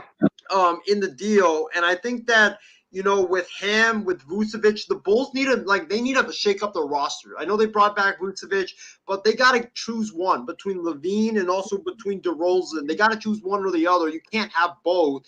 It just doesn't make any sense. I think Garland and DeRozan are a better fit than LaVine and DeRozan. I think LaVine would actually benefit being, second fiddle with Donovan Mitchell in Cleveland. And if that happens, Cleveland with that big two, Milwaukee with Giannis, with Boston, Porzingis, Tatum, and Brown, and then Miami, which I got them getting Lillard and having a Lillard and Butler duo. I mean, the East is going to be so much fun next year. Oh, wow. You're right about that. But now, where did you say Zach LaVine's going to, Isaiah? Cleveland. I Next haven't up said mine yet. All right, Ben, go ahead. You want to hear me out of this one, Isaiah? I don't know if I might one you up, but you're going to understand this one. With James Harden having his opt-out and moving on from Philly, I have who else but Zach LaVine taking his spot. I have Zach LaVine going to the Philadelphia 76ers to team up with Joel Embiid. I think that keeps Embiid, satisfied there. I think that the fit's pretty well there. You still have a duo that can score. And I feel like specifically the Sixers just have this weird soft spot for Zach LaVine. And I think that the Sixers can make a trade to Chicago to make something work. So I got Zach LaVine going to Philly. Even though that would pay me to see for specifically, that would definitely be fun to watch there. Next up, we talk about Miles Turner. I think he will stay in Indy because he could be a guy that the Pacers could still build their franchise around. I just don't think the Pacers are going to find a trade partner for him. Ben, yeah, you can go first on this. Yeah, death taxes and Miles Turner rumors every single year, and nothing has fruition. So I'm going to stay it like that. I'm going to have him stay in the Pacers. The Pacers, I feel like, are an up-and-coming type team that are getting better and better and better. They're still kind of right there, right in the mix. And I know that, probably Buddy Hield, I have him kind of moving on specifically. I'll tell you guys where I think he's going to go. But I think that Turner's going to stick around there. I just think that he's really well coached there with Carlisle, and I think he's going to stay. Next up, we talk about Leroy, I haven't gone on Turner, but I'll keep this quick. I got him going to the Lakers. I mean, the Lakers have targeted him for years and years and years, and it just seems like with the Lakers, I think LeBron wants to shift more to point guard, and I know that I got them getting Draymond Green, but they're going to need a center. They're going to need a center next to AD because he doesn't want to play center all the time. And I know they have Wagner there, but Mo Wagner's not a starting caliber big man in the NBA on a playoff team. He's more like a backup. So I got the Lakers getting more size. They know they're going to need it against Jokic. I got them getting Miles Turner. He's only making $20 million. And get ready for this. I got Miles Turner going to the Lakers, and I got the Lakers sending back their 2029 first-round pick, and also Rui Hachimura. I think that Hachimura heads to Indiana in that deal. It's going to be a big loss, don't get me wrong, but when you can get Turner and Draymond Green back in return, I think you got to do that. So I got Turner going to the Lakers, and Lakers forming a lineup of LeBron, Draymond, AD, and Turner, and you add one more shooter into that lineup. The LA4 of the Clippers against I see where you're going here too. All right, okay. No, I think Buddy Hield will stay in Indy. What about you, Ben and Isaiah? I actually have him going the Clippers. I think that the Clippers, you put him off the bench, and I think that he's going to be the Eric Gordon replacement because Eric Gordon apparently is going to get waived. You put him in, he essentially kind of does a lot of the similar stuff there. So, James, welcome bringing Buddy Hield to your team. What about you, Isaiah? For me, I think Buddy Hield stays in Indiana. I mean, it just seems like every year we get those Buddy Hield, Miles Turner rumors, and they never really come to fruition. I think that Indiana is wise to hold on to it right now because there's so many stars that I think will be available this offseason that I think Buddy Hield and Miles Turner will kind of get lost in the shuffle, and they're going to be like the seventh or eighth best options when it comes to the trade market, and their market's going to be kind of dry. So I got Indiana holding on to Buddy Hield. Now we talk about Paul George. I think Paul George will stay with the. I think Paul George will stay with the Clippers. You guys ready for this? I'm going to go on a wild one, too, on this one, too. I'll let Isaiah, you go first. Do you want me to go? I'll go first. I got Okay. Paul George going to the New York Knicks. I think that the New York Knicks need a superstar. They need a superstar, man, and they've struck out on so many guys over the years. And Jalen Brunson needs the ball in his hands. Randall, he might be on his way out. Who knows? But I think when you look at the Knicks, they just retained Josh Hart. Paul George is perfect for them because they have a guy who can play defense and a guy that can be the off-the-ball scorer next to Jalen Brunson. It's just so perfect. And, in that deal, it's going to weaken the Knicks a little bit. Don't get me wrong. It's going to weaken them a little bit.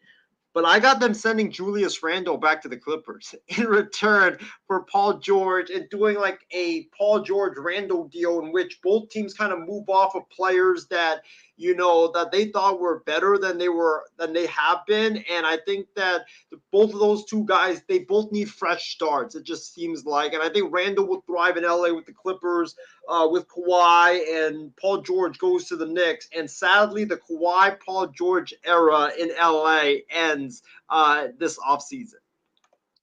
Next up, and what about you, Ben? You want to hear me out on this one? So, I didn't have Dame Lillard. I didn't have Kyrie going to specific team. There's a specific team that might need some help that was just in the finals last year from the Eastern Conference. I have Paul George going to the Miami Heat. As the Miami Heat miss out on Kyrie, they miss out on Dame Lillard in my overall thinking. So they try to make a trade package with the Heat and the Clippers, and I think that they're going to try to swing something where they could bring Tyler Hero, potentially maybe Gabe Vincent, maybe a couple like first because the Heat have a lot that they could work with, and Pat Riley finally does its magic. This is going to be a whopper, but I think that this could be something where this could really get the Heat to the next step for sure. Next up, guys. Now we talk about football here with the New England Patriots signing Devontae Parker to a 3-year, $33 million extension. They also extended Juwan Bentley to a 2-year, $18 million extension to open up more cap space. I kind of think, Ben, that DeAndre Hopkins, although I could see him in Kansas City, I think he probably will be a New England Patriot. Let's go.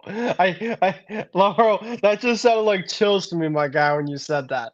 All right, so in terms of this move at first, the Parker news, I just felt like that came out of left field. But then the more and more I saw about that specifically, I looked at the overall details. I don't feel like it's all like contract based. I think there's a little bit of incentives in there specifically. And they don't make this move essentially out of left field if they didn't think that there's something coming up. And I think specifically right now, at least I'm getting to right now specifically, Dalvin Cook and DeAndre Hopkins has expressed about playing together specifically, potentially together. The Patriots specifically have one running back right now. They have Rhamondre Stevenson. They have no backup to Rhamondre Stevenson. Essentially, Juju Smith-Schuster essentially has been banged up all offseason, but he'll probably be not your wide receiver one. Kendrick Bourne essentially probably the odd man out as he probably doesn't have a long term there because of the emergence of Tyquan Thornton.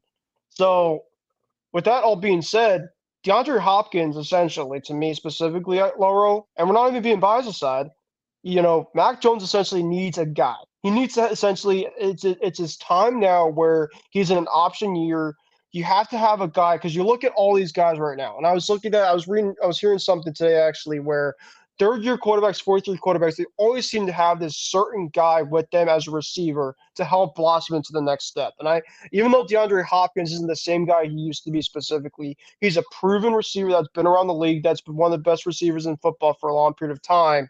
And at least you at least can give Mac Jones at least an option to work with on the outside. You have Parker as your number two. You would have actually Juju as your number two. Then you would have Parker as like 2A or something. You'd have the others around him, and you just have more service out there. And if you could swing a deal where you could have Hopkins and Dalvin Cook, now you have all these plethora of weapons with Bill O'Brien working with you. The Patriots definitely can get in the playoffs that way specifically. If they have the specific same roster they might have now offensively, they could potentially maybe get in. But you bring in Hopkins and you bring Cook, that brings talent. What wins in this league? Talent. So, developing story. Oh wow, 2:30 in the morning. That's for at least for me. That's crazy. Well, Isaiah, what are your thoughts on Parker and Bentley getting extensions with the Patriots? Before I get into that, I just want to say, free agency starts tomorrow. Obviously, basketball Christmas starts tomorrow. I was shocked when I saw this on Twitter, but apparently Woj said this on a SportsCenter appearance tonight that he is hearing that Kyrie to Phoenix is gaining momentum. So watch out for that. I don't know how they're going to make that happen. I heard about that. Oh my God. I heard he's going to visit Phoenix. So I don't know how that's going to happen. But if that happens and you have Kyrie, KD, Beal, Book, and Ayton somehow gets kept, it's a wrap. Jesus. Oh my gosh. But we that could also blow up in their face too. Yeah. You have to think about because you look at their bench. What would be their bench? They're not gonna be able to. Devin Booker to LA. Think about it. Your Devin Booker to the Lakers. That could be you. You actually hope that Kyrie goes to Phoenix because then they wouldn't be able to pay for all their stars, and then in a sense you'd have that. Right. You'd have that Booker to Lakers. So you would hope that happens. I would love to see this happen. Honestly. Well, yeah, that's why me and Loro, I think we're both hoping that if in a way Kyrie goes to Phoenix, because if that happens and this blows up, they're only going to have 2 to 3 years. If this blows up on them, they don't win a championship in the 2 years. Booker's gone. You're not going to pay for any of them. And KD, maybe KD too. KD's going to be 38 at that time, and Beal's going to be like 33 or 4. So it's this offseason could definitely swing the pendulum back in the Lakers' way. But Laurel, back to your topic, the question that you were asking me. I gotta agree with you and Ben. I think that this smells of DeAndre Hopkins coming to the New England Patriots, because this move I don't think happened without the Patriots knowing something that we don't know. You look at this move right now, you're going to free up a lot of cap space with this. I think they're freeing it up just to get DeAndre Hopkins. And like you said, Ben, talent wins championships in sport, and you need to have talent. So I think Bill Belichick knows this. I think that Robert Kraft's putting a lot of pressure on Belichick to win this season. And I think that Belichick knows that, hey, DeAndre Hopkins is is the person that's going to save his job in New England. Anyways, with that being said now, we're going to talk some baseball here with our Teamly Week reports. I don't know if Isaiah wants to talk about it right now, but I'll start with Ben here with the Red Sox. I saw on one of your that you said that you wanted Chaim Bloom fired. Why? Oh, man. How much time do I have on here tonight, Laura? Because we might have to save this part for Batter Up. I don't really feel like ranting on the Chaim Bloom tenure. Ben, don't worry. I'll be doing the same thing about the Domingo Germán no-hitter perfect game. Well, I'll just say this specifically. The Red Sox right now are in last place. They haven't really moved, at least for a couple of weeks. They just got swept to the Miami Marlins, who the Miami Marlins have been a really good team this year. Red Sox are now 40-42, so they're 2 games under 500. So for a lot of people, to me, you're thinking to yourself, well, that doesn't seem awful. Well, for the first couple months, they actually looked like they were pretty promising, but whether it's injuries or just, Chris Sale went down for a couple weeks. I know that he's hit MRI. They came back clean today, but they just been going back and forth and shifting and stuff like that. And to develop a really good baseball club specifically, you need to have guys either up and coming that can play, or essentially just to put a good competitive product out there on the field. And I didn't have a lot of expectations about this Red Sox team coming to the season because just of its roster and just kind of everything in terms of how good the division is going to be. So, I understand in terms of where things are right now, but Chaim Bloom right now specifically. If you look at me right in the face on a Chaim Bloom, essentially what you had to do is you had to clean up Dave Dombrowski's mess, and you did a decent job with it. Now the Red Sox essentially are in the top 5 to top 10 in terms of their farm system. So you have to take into account. You give them respect for what it's due. But I just told my friend this off the air a couple days in terms of as a Red Sox fan myself from college. What else has this guy done to, and I know that some of it's been player underperformance, but what has this guy done specifically outside of developing your farm system to get into this team to become a contending team year in, year out with a good product on the field? It's not just playing baseball, it's a product specifically. And at least the last couple years, I mean, they're putting guys in different places on the field.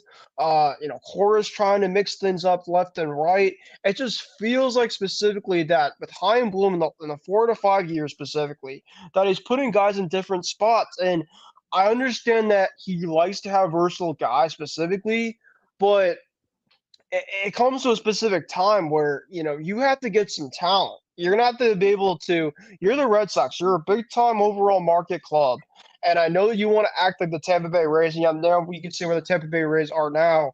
But I'm tired of the Red Sox waiting and waiting and hoping on to bank on guys specifically. It's just an embarrassing overall way for a big market team to kind of grow. And I understand that there's some guys that are really up and coming, and Chaim Bloom has hit on some really good guys I'm excited for.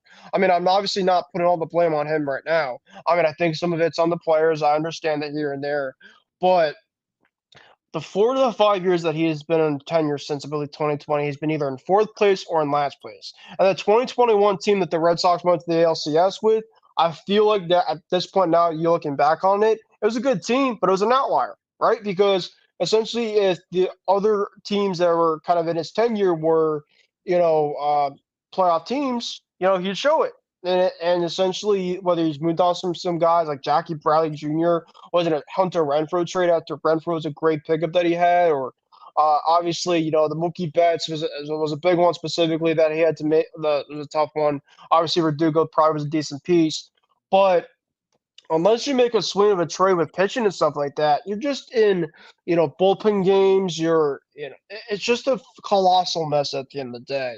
And for a baseball club that I love extremely very much, it's just a specific middling average team that is just boring and it's lifeless. It's not even, I know this team is going to be average specifically, but at least be, watchable. There's just, it's just so frustrating specifically that year in year out with this overall ownership, it's like I feel like a lot of our fans try to care, and there's some guys specifically that have promise, but you have to eventually kind of get to that next step and take out your big bucks and show specifically why this team is where they can be. And it doesn't help when your division gets better and better with talent. So the way to match it and get your team back to where you want to be specifically is to get some talent. And I don't know where this comes from here specific with this team, but ownership's been talking the last couple of years. We will get better and better as a club, and things haven't been changing. So, do you fire specifically Alex Cora? I don't think that's the case. I think it's more on ownership. Do you fire maybe the hitting coach? I think he should be fired. By the way, Peter Fatsi, he's ran its course there, and Dave Bush, pitching coach. You have to make some changes by the end of the season because at the end of the day, this is probably going to be a last place finish for the Red Sox club. I know that there's been some teams maybe by the second half that kind of fall off a little bit, but it's just been frustrating because, this team definitely has shown it could be better, but between injuries and the lack of depth on a lot of this overall roster, it's just hard to bank on either guys to perform to its overall max for young guys or just the overall inability to put guys at different spots. And it's just been blowing up in their face the last 4 to 5 years. So, do I want Chaim Bloom fired soon? I would love it, but I think specifically see what happens the rest of the season. I think Chaim right now specifically, if you look at it, he wants to kind of be in the specific way where he can kind of be right in the middle and make a couple moves to add to the second half, kind of like last year, and do the same exact thing where it doesn't change much. So it's just frustrating, but that's pretty much everything that I have from here. So the Red Sox are 40-42. They just got swept by the Marlins. They lost 2-3 to the White Sox, which is absolutely embarrassing because the White Sox, have not been great this year. So it hasn't been pretty. And they have Toronto to finish off the rest of this month. And then July. And July, probably is not going to be easy. I know that they have Texas coming into Fenway for July 4th week. Then, of course, the A's. So we'll see about that with Isaiah. That probably won't be pretty between both teams. They have the Blue Jays this weekend. So, that probably won't be great. Time will tell specifically, but 2 games under 500. This could really blow up in their face, specifically if things just don't change. Guys just have to be better, specifically playing simple for the next couple of weeks, or it's going to be full-on sell mode once again. Isaiah, now you can go talk about your reaction to Domingo Germán's perfect game against the Oakland Athletics. Ben, I know Ben typed in yesterday in our group chat, fire Chaim Bloom, and my A's somehow followed up the Red Sox level of ineptitude with even more ineptitude and somehow one-upped it. The Red Sox lost to the Marlins, and we played the Yankees. Not only did we get no hit, we got perfect game by a steroid-using cheater in Domingo Germán. I was watching the game. I was at a casino yesterday because it was my guy Stephen Wang's last night in the Bay Area. So we were at a casino. He was gambling, and I was they had the A's game on, and I was watching it. And, as the innings went by, it just kept going closer and closer and closer. And I just kept, thankfully there was a bar there because I just told the bartender, hey, keep the drinks coming. Keep the drinks coming because with how this night has been and how the game is going, just keep the drinks coming. Fellas, last night was not one of, but it was the worst baseball game I've ever watched in my life. I've watched a lot of bad baseball over the years, but nothing can compare to what happened last night. Last night was an atrocity. It was a joke. And it wasn't that the A's got no hit or got a perfect game by Domingo Germán, but it was everything that happened that made the baseball game even more awful to watch. You look at the offense. Obviously, we could not get a hit against Domingo Germán, who was just pounding the strike zone and being extremely aggressive. But fellas, get ready for this. The Oakland A's lineup, they did not one single hitter had a ball that they hit into an out register at 96.3 miles an hour or higher. They did not make any hard contact whatsoever. They did not make any contact over 96 miles an hour. That just shows you how bad our lineup is. Our lineup there were guys in our lineup literally swinging at pitches at their head. Ruiz swung at a fastball that was like head level, and I was screaming at the TV. I was like, "What are you swinging at, dude? Are we in an era where the strike zone is from your head? What are you doing to a pitch at your head? It makes no sense whatsoever." And then don't get me started on Jonah Bryan. The guy swung at a pitch that was like 10 feet outside, and I'm just like, dude. What are you doing? Where's the plate discipline? Where's the patience? There's nothing with this team. That's what really horrified me about last night. And that's not even the bad part. And then you look at our pitchers. The starting pitcher, Sears, he was good last night. He was good for 3 innings, and then he just completely collapsed down the stretch. And then the bullpen. I mean, we've talked about how bad the bullpen for the A's has been this entire season. It's a surprise if they come in and have a 1-2-3 inning. That's how bad these guys are. I mean, every single inning, they're just giving up runs, they're giving up hits, they're walking guys.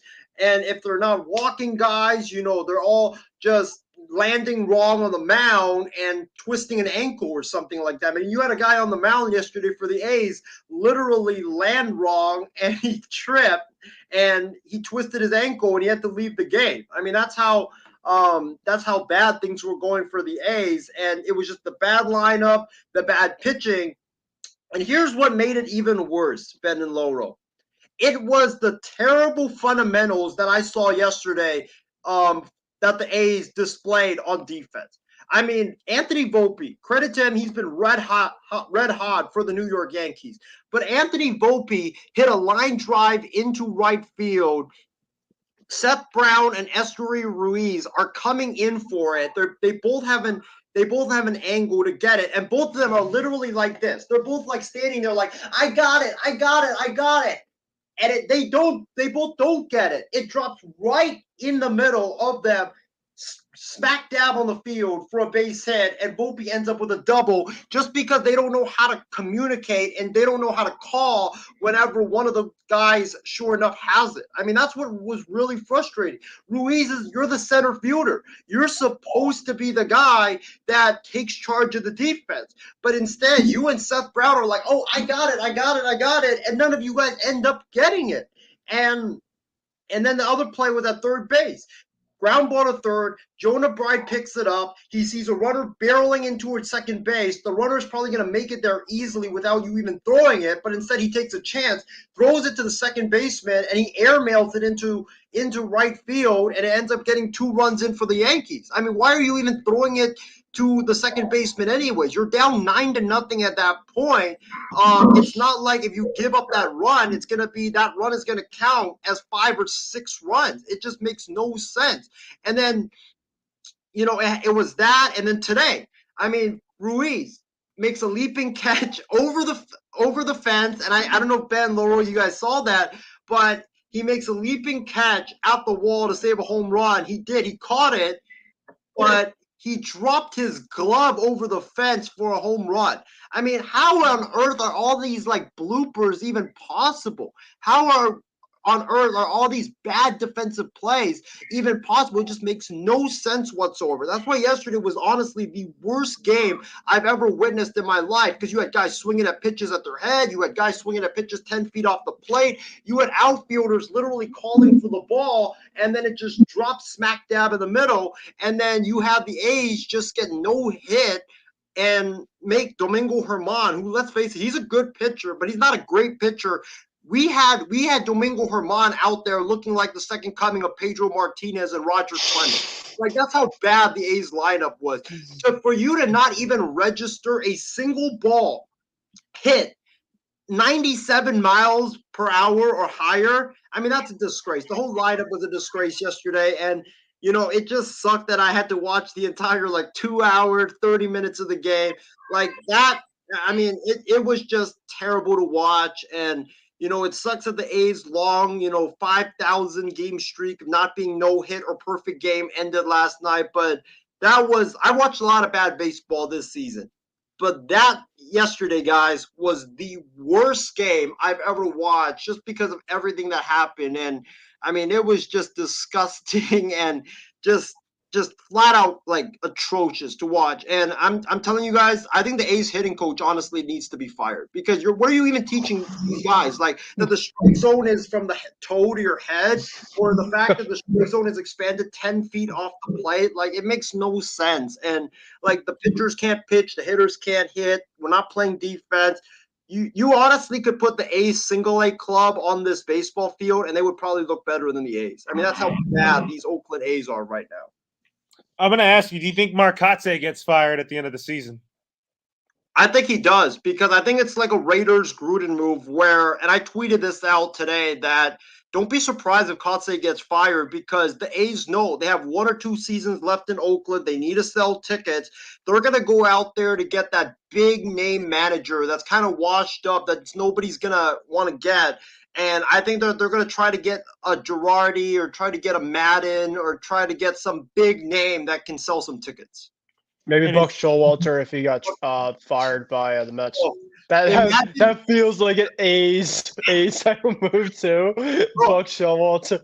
Loro, man, imagine Girardi or Showalter like ranting, getting ejected, and going on those crazy rants every time, like the A's are playing like they did last night, and just getting kicked out every game, so they don't have to watch that crap. Oh my God! I mean, Girardi's veins are going to literally pop out of his neck with the way that he would be yelling at the umpire every game or yelling at his players. Lolo, some breaking news that I like to break really quick on the show. Okay. Do we have the horn or whatever? It's kind of something really quick before.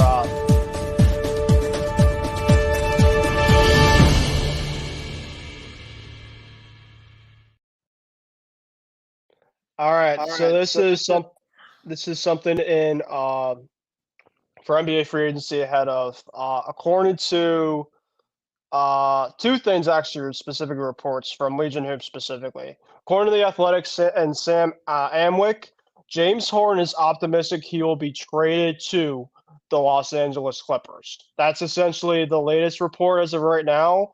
So that's some breaking news there. And James Harden also, too, the reason why he wanted to move on was he's extremely upset with how the 76ers handled his free agency. So with that being said, specifically, I just want to kind of get those quick nuts out there real quick. But I appreciate you guys having me on for tonight, and I'm really excited for free agency for tomorrow. So thank you guys for having me, like always. Welcome, Ben. So anyways, Isaiah, for my Dodgers, I mean, they just took 2 out of 3 from the Rockies, which I expect. And we talked about the Rockies off air, Isaiah, that the Colorado Rockies, they're a team that's not going to be good next year or the year after next year because this team is just dysfunctional. Yeah, you're right. The Colorado Rockies are going to be in last place for years to come. But they're still not the worst team in baseball. Sadly, that's my Oakland A's, Loro. And don't forget the Royals too. But yeah, however, I mean, talk about playing at Coors Field. Everybody thinks that the best team in baseball is going to come into Coors Field and keep the Rockies' offense quiet, but you never know what's it like playing at Coors Field because even though the Rockies don't have a really potent offense, even though they hit the ball hit a lot of fly balls, it doesn't mean that their offense is really bad. It's sometimes in that field, you're going to win like 10-8 or something like that because the score can get really high because the ball carries very well there. With a team like the Dodgers, they're pitching, they have a good pitching staff, but if they pitch bad at Coors Field, it's not really their it's not really their fault. No, it's not. And I think that for the Rockies, number one, I don't know why Chris Bryant even signed there. It makes no sense whatsoever. It made no sense when he signed there. It still doesn't make sense why he signed there. I think he's like 3 years into that or 2 years into that contract. But for the Rockies, I mean, they're just going to be in last place. I mean, they don't have a lot of stars. They have Bryant there, but that's about it. Charlie Blackmon's a free agent this offseason, so he's probably going to be gone. He's going to go to a contender. I think the Rockies should just try to rebuild. I think they should. I don't know who's going to want to take Chris Bryant, Loro, but they need to trade Chris Bryant. They got to get rid of him, get out of that money, and actually tear it all down because the Rockies right now, they are terrible. But they also are terrible and they have bad contracts. So they got to get rid of Chris Bryant. If they can somehow get a team to take Chris Bryant, then I think you have to do it. You have to do it at this point and just start from the ground up. Look, Chris Bryant is hurt right now. And the Rockies are not going to deal him right now. And I don't think he has really high trade value. He doesn't. He doesn't have a lot of trade value. But if you're the Rockies, you gotta like if I don't know who is going to like try to trade for him. You gotta at least maybe you offer up like a little like you trade Chris Bryant and you only get back like a prospect that is not good, but you got to get out of that contract. That's what's going to be the key for the Rockies to start the rebuild. They should have never signed Chris Bryant in the first place. It made no sense whatsoever for them to sign Chris Bryant. I think that it was a terrible move for the Rockies, and now the Rockies they're just bad. I mean, their pitchers can't pitch. Their hitters always get hurt, or they're always not hitting now. Their bullpen is awful. Bud Black, I think, is on the hot seat, sadly. And if the Rockies don't move on from Bud Black this offseason, then you're right, Laurel. Bud Black is definitely a puppet for Bill Schmidt. Yeah, because Bill Schmidt and Bud Black are buddies. They're good friends. And he just signed an extension this offseason that would keep him until 24. I don't think he's going to get fired after the season. Well, also, why did Bill Schmidt? Why was he named the president of baseball ops? Like that's what I don't get. For the Rockies, I think they should have gone out. Like they should have gone out of the organization and tried to get someone with some fresh ideas. The reason why that other guy before Bill Schmidt got hired, or he got fired was Jeff British. I think that's his name. He got fired because the team wasn't winning, so you hire his assistant. It made no sense for you to keep the guy with the same ideas who wasn't winning, and I think that they should have moved on from Bill Schmidt and gotten someone else to run the front office, maybe from like the Braves or from the Blue Jays or someone else that has a really good front office. They should have plucked someone from there. I could see where you're going with it, but the thing with the Rockies is, Isaiah, I don't think Bud Black's going to get fired at the end of the season because I was telling you, he just signed he just signed a 1-year extension until next year. Yeah, you're right. He did. He did. I just saw that. So, I mean, the Rockies are kind of like the Detroit Tigers. Bad front office, bad manager.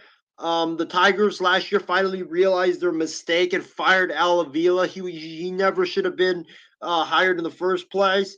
They need to get rid of Bill Schmidt and just get another guy in their front office from out of the organization that can help rebuild that team. You're saying not Bud Black though.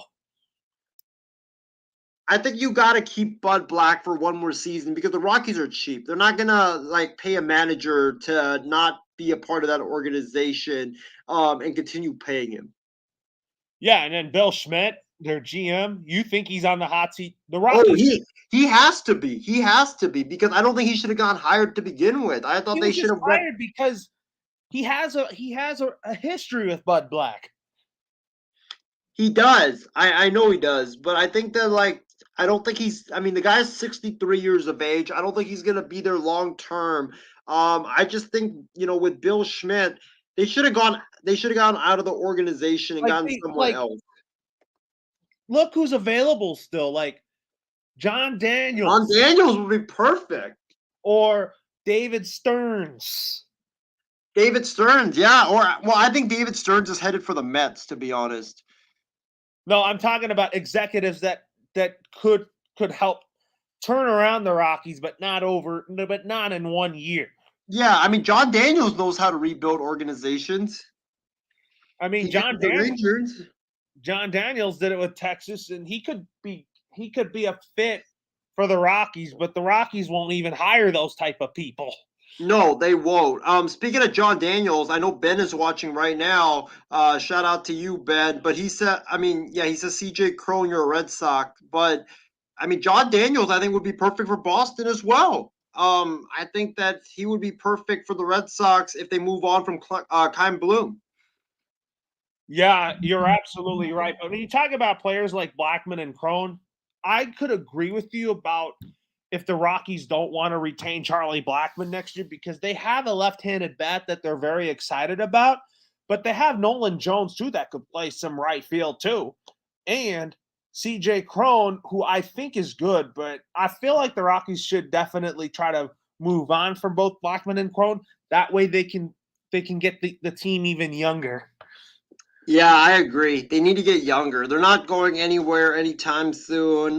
They gotta get younger and actually rebuild for once, and not just try to go halfway into the rebuild and then try to sign a bunch of stars and it just blows up into their face. That's what I'm thinking there, though. So you think CJ Crone is? I don't think he gets dealt at the deadline. I think he leaves in free agency, and then maybe Charlie Blackmon would probably retire, or maybe play with Colorado for one more year. How old is Blackmon? Isn't he like 37? I mean, he still could play outfield at a very high rate. He still could, but I think he gets dealt actually because he's a free agent. Oh, he's 36 years old. He's a Dallas guy. What I mean, Texas needs an outfielder. Who, the Rangers? Yeah, because they need a left fielder or a center fielder because right now you have Travis Jankowski and you have Robbie Grossman's there, and they're not really like good options. And Charlie Blackmon can hit. I mean, that guy can flat out hit, and he can play good. I know he's coming back from a broken hand, or no, he came back, but then he came back and then he got injured again. But if I'm Texas, I look to do it because I think he'll be cheap. Then you talk about German Marquez, who had Tommy John surgery this year. Do you think he stays in Colorado despite that he got a contract option picked up? I think it's tough. I mean, I think no team is going to want him because he just came off elbow surgery, and I think that they're going to want to see him pitch before they actually try to move on or try to get him. I think that he needs to prove it. Yeah, I don't think the Rockies part ways with German Marquez. He's like their best pitcher when it comes to their rotation. He and Freeland are both 1-2 in their rotation perspectively. But I agree. But I think the Rockies, I mean, next year, I think the team is going to look different. I do think Charlie Blackmon will stay, but I just don't think CJ Crone will stay either. Yeah, I agree. I don't think that those guys. I think a lot of the veterans are going to be out the door, and the Rockies are going to go younger and play a lot of young guys next season. Yeah, like Nolan Jones is a guy that is had a good season so far. If you look at it, Ezekiel Tovar, I think he's proven to be their shortstop of the future. And then Ryan McMahon, I don't think the Rockies trade him because Ryan McMahon can hit. Oh, yeah, he can hit for sure. I mean, they should extend him. They already have. And then you talk about Elias Diaz, who I think should stay there still and be a part of that rebuild. Yeah, I think he should stay there too. And as for the Dodgers, taking 2 out of 3 from the Rockies is a good thing because I think they're going to slowly get back to being in first place over Arizona. But they have to play the Royals. But the Royals, I would want to see the Dodgers sweep the Royals. Is it in Kansas City or is it in LA? Kansas City, Kauffman Stadium. I don't think they sweep. I think they take 2 out of 3 because I think sweeps are like really hard, especially when you're on the road. And for the Dodgers, you just got to win the series. You got to beat up on these bad teams. That's what you got to do. Yeah, I mean, sweeps are hard to come by. If you in my MLB The Show league, the Dodgers took 2 out of 3 from the A's because they didn't sweep them. I mean, they won the first 2 games of the series, but the A's only won 1 game of that series. Yeah. Sweeps are really hard for sure. But sweeps are very hard. You're right about that. But I just want to win the series. I want to win at least the first 2 games and not let the other team win game 2 like what the Dodgers did with Colorado. But with the Dodgers, this Dodgers team is starting to play really good baseball. And, what are your thoughts so far on Emmett Sheehan and Bobby Miller? Those are guys that are going to be aces on the Dodgers starting staff. I haven't really watched a lot of Emmett Sheehan, but Bobby Miller's a guy that I really like. I think that he's a guy that He has great stuff, power stuff, and I think he's a guy that definitely, if you're the Dodgers, he's gonna be a great pitcher for the Dodgers for years to come. You put him in the same rotation with Walker Buehler and Dustin May. That's a good rotation there. Oh, it is. No, I agree. I agree. That definitely is. It's both young guys, both got power stuff. That's definitely like a really good rotation for the Dodgers. Next, yeah, I mean, in anyways here, now we talk about in baseball here. Let's see. I mean, now you talk about Max Scherzer. He's reportedly open to waiving his no trade clause. But do I think the Mets will sell at the deadline? It's too early to tell for me, Isaiah, because I do think there's something in the Mets that they can have a really good second half to the season. I think that the Max Scherzer news adds another dynamic to what should be a really good trade deadline. If Max Scherzer really is available at the deadline and the Mets, let's say, are really bad and they're really selling, I think if you're the Mets, you have to think about it because he's going to be Max Scherzer has an opportunity to opt out and become a free agent at the end of the year. And Loro, if the Mets miss the playoffs, I think Max Scherzer is going to be gone because I think that he wants to go to a team that he can actually compete with. And I think when you look at the starting pitchers that are available, there's going to be a lot of teams that want starting pitching this trade deadline, and whoever gets Max Scherzer, it's going to be like Juan Soto going to their team at the deadline. He's going to be an instant. He's going to give them an instant burst for that team. So I'm looking at teams that could get Max Scherzer at the trade deadline, assuming the Mets sell, right? Assuming the Mets sell. I'm looking at it. Ooh, I think Texas should do it. Texas definitely. They need an ace. They have a lot of good rotation pieces. Well, they need of Jacob deGrom being out for the season. Exactly. They need an ace because deGrom's out for the year. But my question for you about deGrom is, even though that he had successful Tommy John surgery, do you still expect him to be the best pitcher in baseball when he comes back? No, I actually think he's going to be a closer. I don't think that he has the. You look at Syndergaard. Remember, Syndergaard underwent Tommy John surgery, and he hasn't been the same ever since. I think, sadly, that's going to happen to deGrom. When you go under Tommy John, or you get Tommy John again at an old age, you're just not going to be the same. Verlander was like the only exception, but that was about it. And I think that with deGrom, I think if you're the Rangers, make him your closer. Your bullpen sucks right now, man. You got to get some additions into that bullpen, but that bullpen is not good at all, Loro, right now. And that's why the Rangers have lost a lot more games recently because their bullpen is just not that good. Their bullpen gave up 5 runs today. That's how bad their bullpen was. They need to get some bullpen help. But I also think that they need some starting pitch. They need an ace to counter the loss of deGrom, and I think Texas would be the best place for Max Scherzer. Watch out for Philly for Max Scherzer because they need another starter. Because the Phillies always go bullpen game whenever the 5th starter comes out because they don't have one. So watch out for Philly, and I'm thinking about other teams that would need Scherzer. I don't think the Dodgers would need Scherzer because they have so much starting pitching.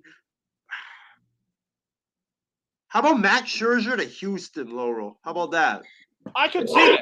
I mean, Max Scherzer to the Astros, it could help the Astros out. I do expect the Houston Astros to get back to play good baseball down the stretch now that they got everybody healthy. I don't expect the Astros to win the division, though. I'm looking at articles of where Max Scherzer could go. How about Max Scherzer back to his old home in Arizona? I mean, he came up as a D-back. They know him well, and they need some starting pitching. A top of the rotation guy, too. That could really help with the young rotation, but knowing Arizona, I don't think they want to go that big because I don't think they want to give up too much because they want to make sure that their farm system is intact. Yeah, I agree with that. That's why I think he's going to ultimately end up with the Rangers because the Rangers know they can win now, and the Rangers need that ace. And look who the Rangers have now. Like, they got Martin Perez, Nate Eovaldi, John Gray has been really good. And then you talk about Andrew Heaney, who has been decent. But Martin Perez, I think, is their ace right now. He is, but I mean, his ERA is 3.49, I believe. But they need that like regular ace that DeGrom brought to the table, and Texas always likes to swing for the fences. I mean, Glenn Davis brought in Seager and Simeon 2 off seasons Oh, ago. you're talking about Chris Young? Chris Young, yeah, he likes to swing for for the fences, and he always likes to make that splashy move. So I could see Texas being like, you know what? We have a chance to not only win our division but go deep into the playoffs, and we need that ace in the playoffs. Why not bring in Max Scherzer on a like rental?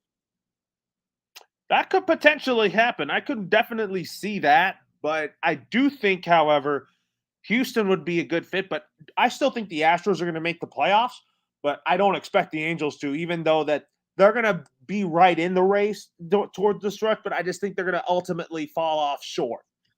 Yeah, I think Texas wins that division. I think Texas, they're just too strong right now. They're too far ahead. And if they can get that ace, I mean, they'll have a complete team and get some bullpen pieces as well. They'll have a complete team to challenge for not only the American League West or win the West, but challenge for an American League title in general. But other teams I was looking up, watch out for the Braves, although I don't think the Mets would trade with the Braves because you wouldn't trade Scherzer in division. Watch out for the Braves and the Giants. The Giants could be a team that to watch out for when it comes to Scherzer. Well, Scherzer could opt out of his contract this offseason, and maybe he could just go to the Giants or something like that if that were to be the case. Yeah, he could go to the Giants. I even heard that the Angels could make a run at Scherzer because they want to try to entice Ohtani to stay if he opts out. No, I don't think Ohtani's going to stay, though. No, I don't think he's going to stay either. But what I was saying was I think the Angels could trade for Scherzer just to try to like make the playoffs and try to keep Ohtani. But I don't think the Angels are going to make it, though. No, I don't think they would. And I think Scherzer would be a fool to go to the Angels. I was telling you off air, I think Shohei Ohtani is going to be a Dodger this offseason. Sadly, I have to agree with you on that. I think he goes to the Dodgers just because I think that the Dodgers make too much sense. The West Coast. Yeah, and there's been reports that players are favoring the Dodgers over the Padres and Giants for Shohei Ohtani this offseason. Yeah, they are. They are.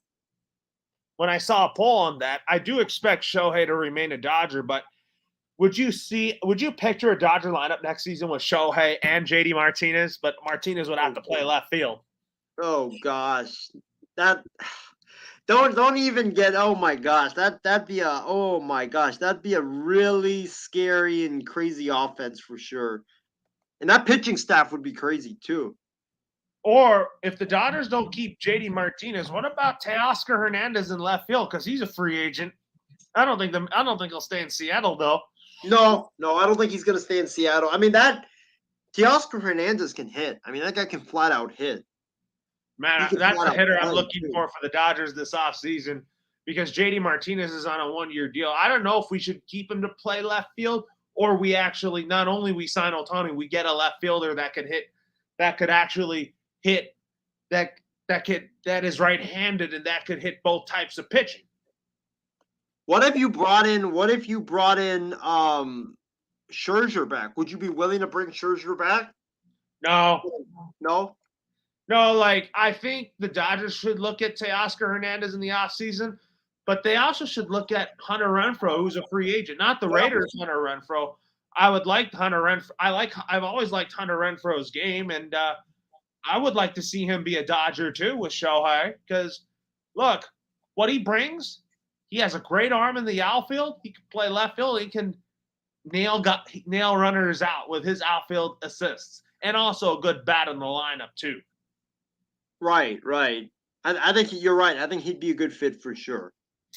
If we don't keep JD Martinez, although if we sign Shohei, then it may be likely that we don't keep JD Martinez because I don't think he has the ability to play left field. No, he wouldn't.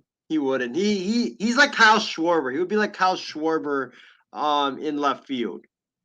Yeah, although it's not a stressful position for aging players. Not really. because I think he has the capabilities to still play left field at his age. But, Yeah, I agree with you. But I kind of want an everyday left fielder. Like, I know Chris Taylor could play that position, but I think we need to use him wherever we need him. Yep. But I'm thinking Teoscar Hernandez or Hunter Renfroe would be good for the Dodgers, or maybe bring back AJ Pollock if we get a chance to. Yeah, isn't Pollock hurt right now, if I'm not mistaken? Well, Pollock's injury prone. Yeah, he is. Anyways, my final thoughts is that Extra Point is going to be back at some point in August. It was a good first show back. I know that there's just June, July is not really the time that there's sports that happen too much. That's why we save the Sports Weekly shows until like September, October, where we get into like college football and all that. Yeah, it was good having you back, Laurel. I missed doing shows with you. We haven't done a show in a while, so it was good to do one. But man, it was a great episode of Sports Weekly. All of our predictions that we made, feel free to, feel free to give your guys' predictions in the comments section. And man, I cannot wait for 3 p.m. Pacific time tomorrow about